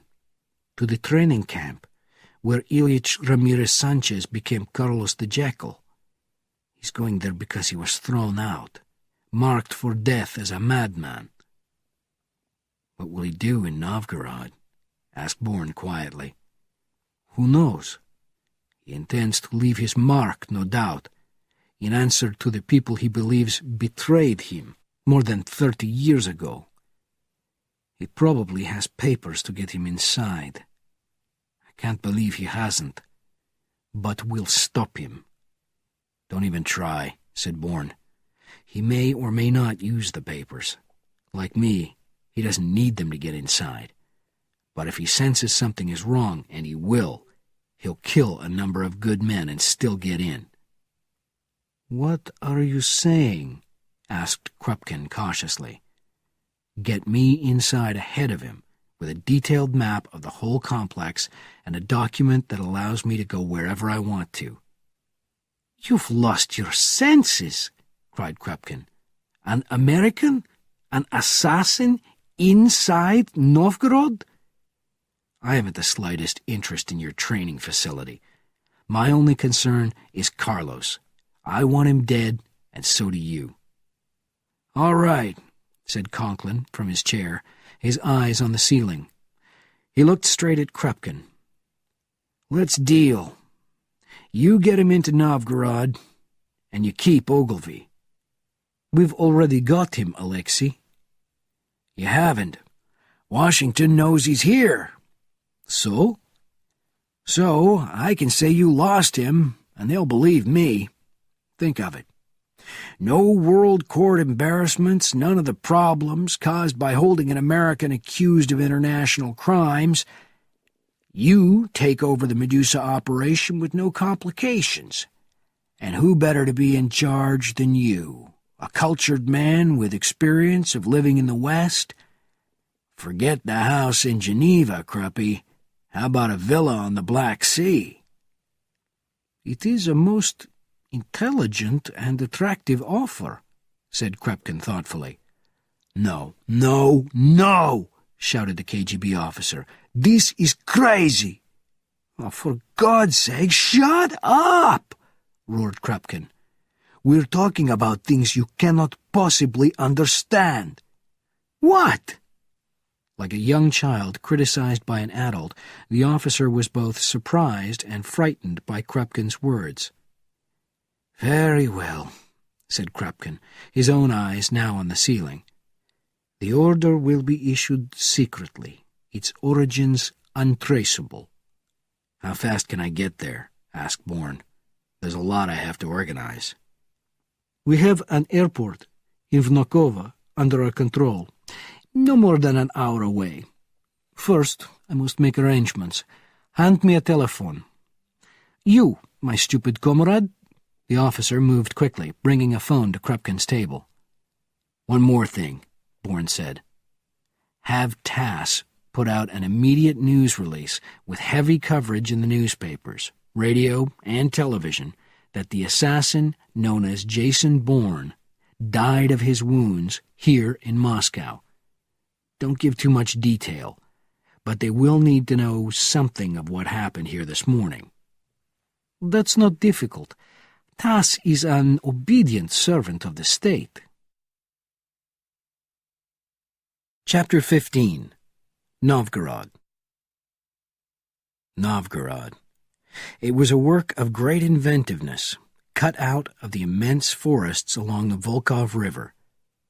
From the moment Bourne appeared from the deep underground tunnel below the water, with its guards, gates, and many cameras, he was close to being in a state of shock. The American compound, presumably like those of the other countries, was broken up into sections, built on areas up to a kilometer square, each distinctly separate from the others. One area, on the banks of the river, might be the heart of a main village by the ocean. Another, further inland, a small southern town. Another, a busy city street.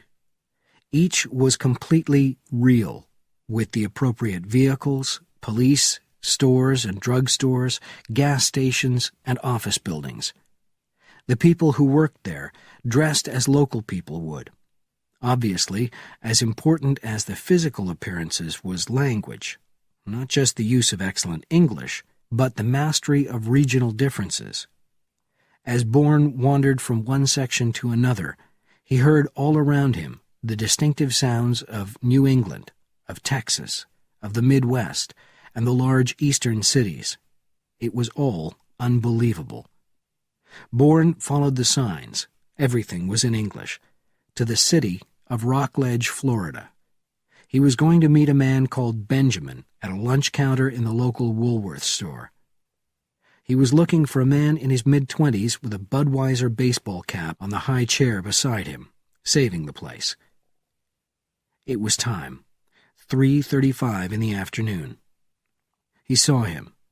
The sandy-haired Russian was seated at the far right end of the counter. There were half a dozen men and women along the row, talking to one another over soft drinks and snacks. Bourne approached the empty seat, glanced down at the cap, and spoke politely. "Is this taken?" he asked. "I'm waiting for somebody," replied the young KGB trainer. "I'm just having a quick Coke. I'll be out of here in a few minutes." "Sit down," said Benjamin, removing the hat and putting it on his head. A waiter came by and Bourne ordered. His drink arrived, and the KGB trainer continued quietly. "So, you're Archie. And you're Benjamin. Nice to know you. We'll both find out if that's a fact, won't we?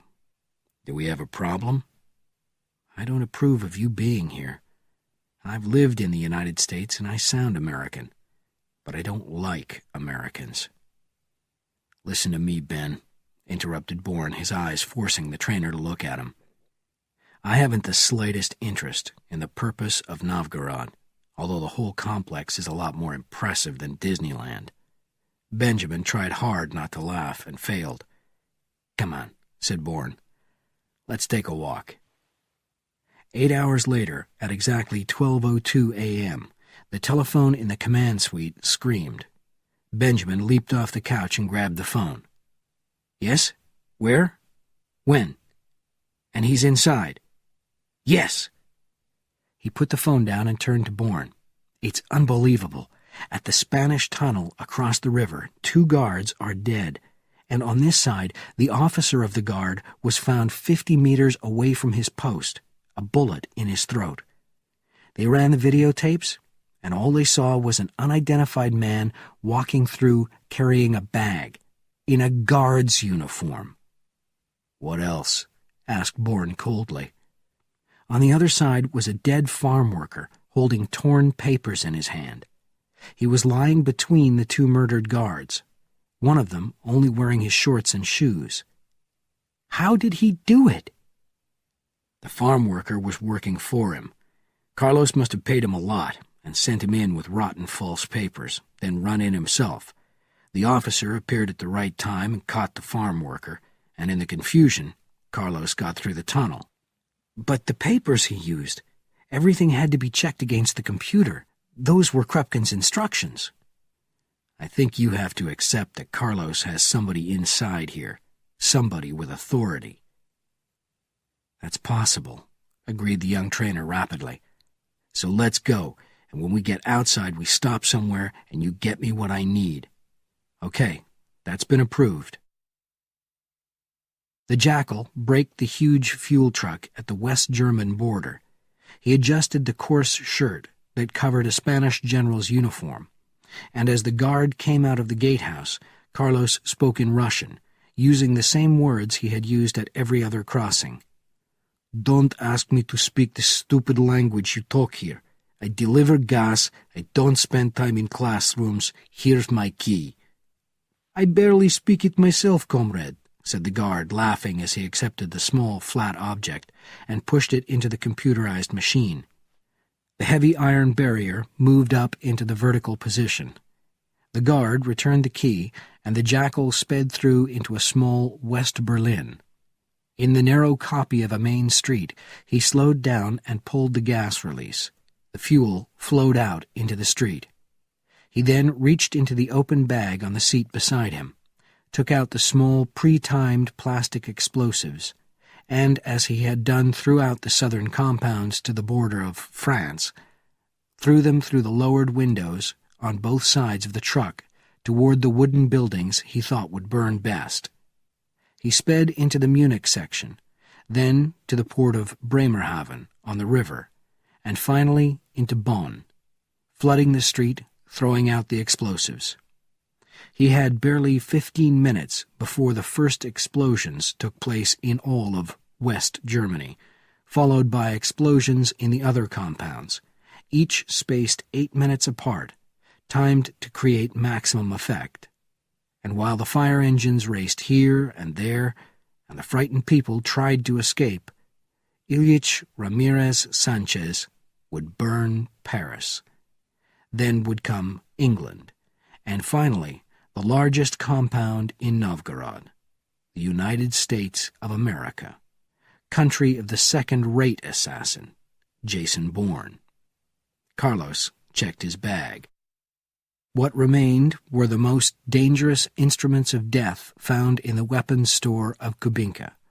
4 rows of short, heat-seeking missiles, 20 in all. When they were sent into the sky, each would seek the sources of fire and do its work. Bourne stopped the jeep at the entrance to the French compound and handed the guard his computerized card. "Quickly, please," he said in French. The guard walked rapidly to the security machine as an enormous fuel truck, heading the other way, passed through into England. The guard returned, and the iron barrier was raised. Bourne accelerated and saw in a matter of moments a 3-floor copy of the Eiffel Tower. "Slow down," said Benjamin, touching his arm. "What is it?" "Stop!" cried the young trainer. "Shut off the engine." Bourne drove to the side of the road and switched off. "What's the matter with you?" Benjamin was looking around him, his eyes on the clear night sky. "No clouds," he said. "No storms." "So what? I want to get up to the Spanish compound." There it goes again. Now Bourne heard it. Far away, the sound of distant thunder. But the night was clear. It happened again, and again, and again, one deep sound after another. "There!"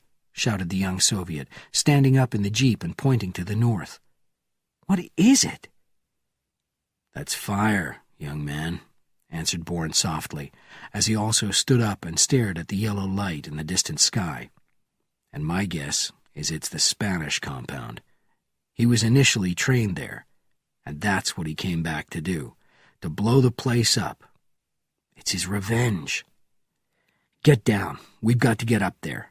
"No, you're wrong," Benjamin interrupted, quickly lowering himself into the seat as Bourne started the engine and pulled the jeep into gear. "Spain's no more than 8 kilometers from here. Those fires are a lot farther away." "Just show me the fastest route," said Bourne, pressing the accelerator to the floor. As they came in sight of the Spanish border, the explosions were louder and the night sky turned a brighter shade of yellow. The guards at the gate were talking quickly into their telephones and handheld radios. The sounds of police cars and fire engines were joining the shouting and the screaming. "What's happening?" shouted Benjamin, leaping from the jeep and speaking Russian. "I'm senior staff," he added, slipping the card into the release equipment, sending the barrier up. "Tell me." "Madness, comrade," shouted an officer from the gatehouse window. "Unbelievable. First, West Germany. All over there are explosions and fires in the streets and buildings going up in flames. Then it happens in Italy. Rome burns down, and in the Greek section, and still the explosions continue." Another wall phone rang inside the gatehouse. The officer of the guard picked it up, then screamed at the top of his lungs. "Madness! It's complete madness! Are you certain?" "What is it?" roared Benjamin, rushing to the window. "Egypt!" he screamed, his ear pressed to the telephone. "Israel! Fires everywhere! Bombs everywhere!" "Get back here!" shouted Bourne. Benjamin ran to the jeep and jumped in as Bourne accelerated through the gate. It was the fuel truck.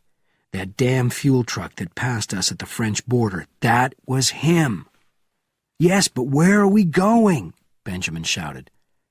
"It'll end in the American compound. It has to." The copy of the White House fell in flames, and Pennsylvania Avenue was on fire. Bourne stopped the jeep in the street beside the river, and again there were frightened crowds. The police were shouting through loudspeakers, first in English, then in Russian, explaining that the river was wired and that the electricity would kill anybody trying to swim across. The searchlights showed the floating bodies of those who had tried this in the northern compounds. "The tunnel! The tunnel! Open the tunnel!" Bourne leaped out of the jeep, pocketing 3 flares, and fought his way through the crowds. Benjamin ran after him. There, in the fenced-off parking lot, was the fuel truck. He broke through the guards, holding up his computerized release card, and ran up to a captain with an AK-47 on his waist. "My identification is with the name Archie, and you can check it immediately." "Of course we know of you," the officer cried. "But what can I do? This is an uncontrollable situation." "Has anybody passed through the tunnel in the last half hour?" "No one. Absolutely no one. Our orders are to keep it closed." "Good. Get on the loudspeakers and tell the crowds to break up.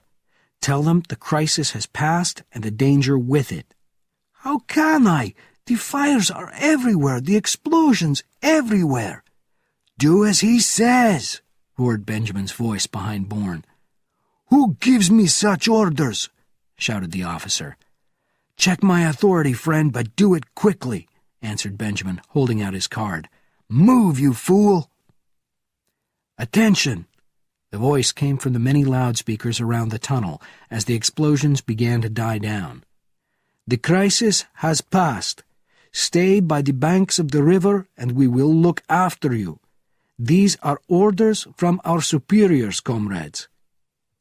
"But we're being attacked!" shouted a man at the front of the panicked crowd. "Open the tunnel and let us out, or you'll have to shoot us down."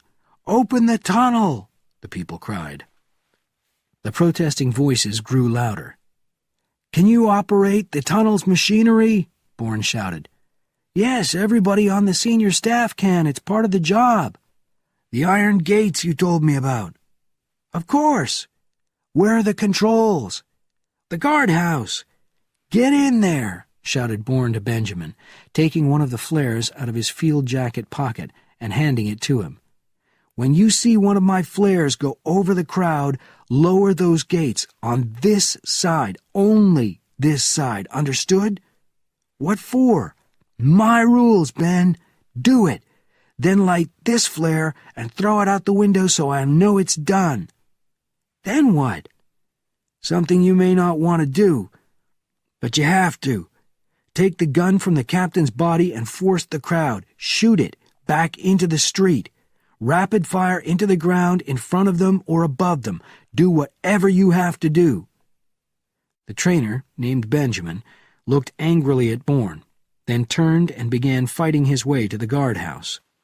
Bourne studied the fenced parking area, counting the other vehicles in addition to the fuel truck.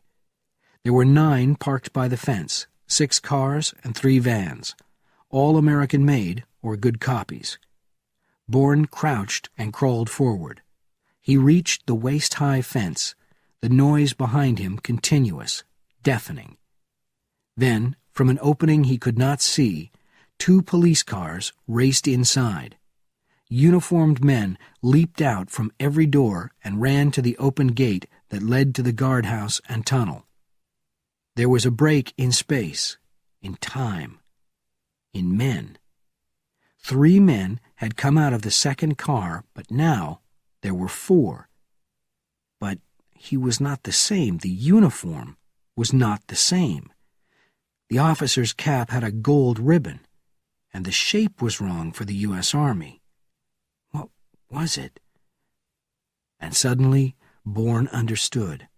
His memory went back years to Madrid. It was a Spanish uniform. That was it. Carlos had entered through the Spanish compound, and as his Russian was excellent, he was using the high-ranking uniform to make his escape from Novgorod.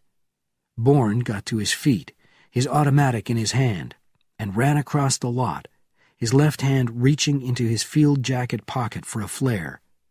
He pulled the release and threw it above the cars. Benjamin would not see it from the guardhouse and mistake it for the signal to close the gates of the tunnel. "Look out!" roared one of the escaping men, turning around and panicked at the sight of the blinding flare. "Run!" shouted another, racing toward the open section of the fence. Bourne counted the 7 figures as one by one they ran away from the last car and passed through the opening, joining the excited crowds at the mouth of the tunnel. The 8th man did not appear. The Spanish officer's uniform was not in sight. The Jackal was trapped. Now, Bourne took out a flare, pulled the release, and threw it with all his strength at the guardhouse. "Do it, Ben," he screamed in silence as he took out the last grenade. "Do it now." A thunderous roar came from the tunnel, frightened protests from the crowd, then 2 rapid bursts of automatic gunfire were followed by commands over the speakers, shouted in Russian. Bourne dropped to the ground, looking at the undersides of the vehicles. A pair of legs, in boots, behind the 3rd car on the left. He gripped the grenade in his right hand, pulled the pin, and threw it under the car toward the legs, only at the last moment realizing that he had made a terrible error. The legs behind the car did not move. The boots remained in place, because they were only boots. Bourne threw himself away from the car onto the ground and curled his body into the smallest mass he could manage.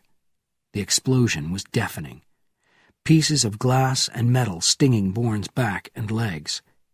He got to his feet in the smoke and fire. As he did so, the ground was torn up around him. He ran toward the protection of the nearest vehicle, a square-shaped van. He was hit twice, in the shoulder and thigh.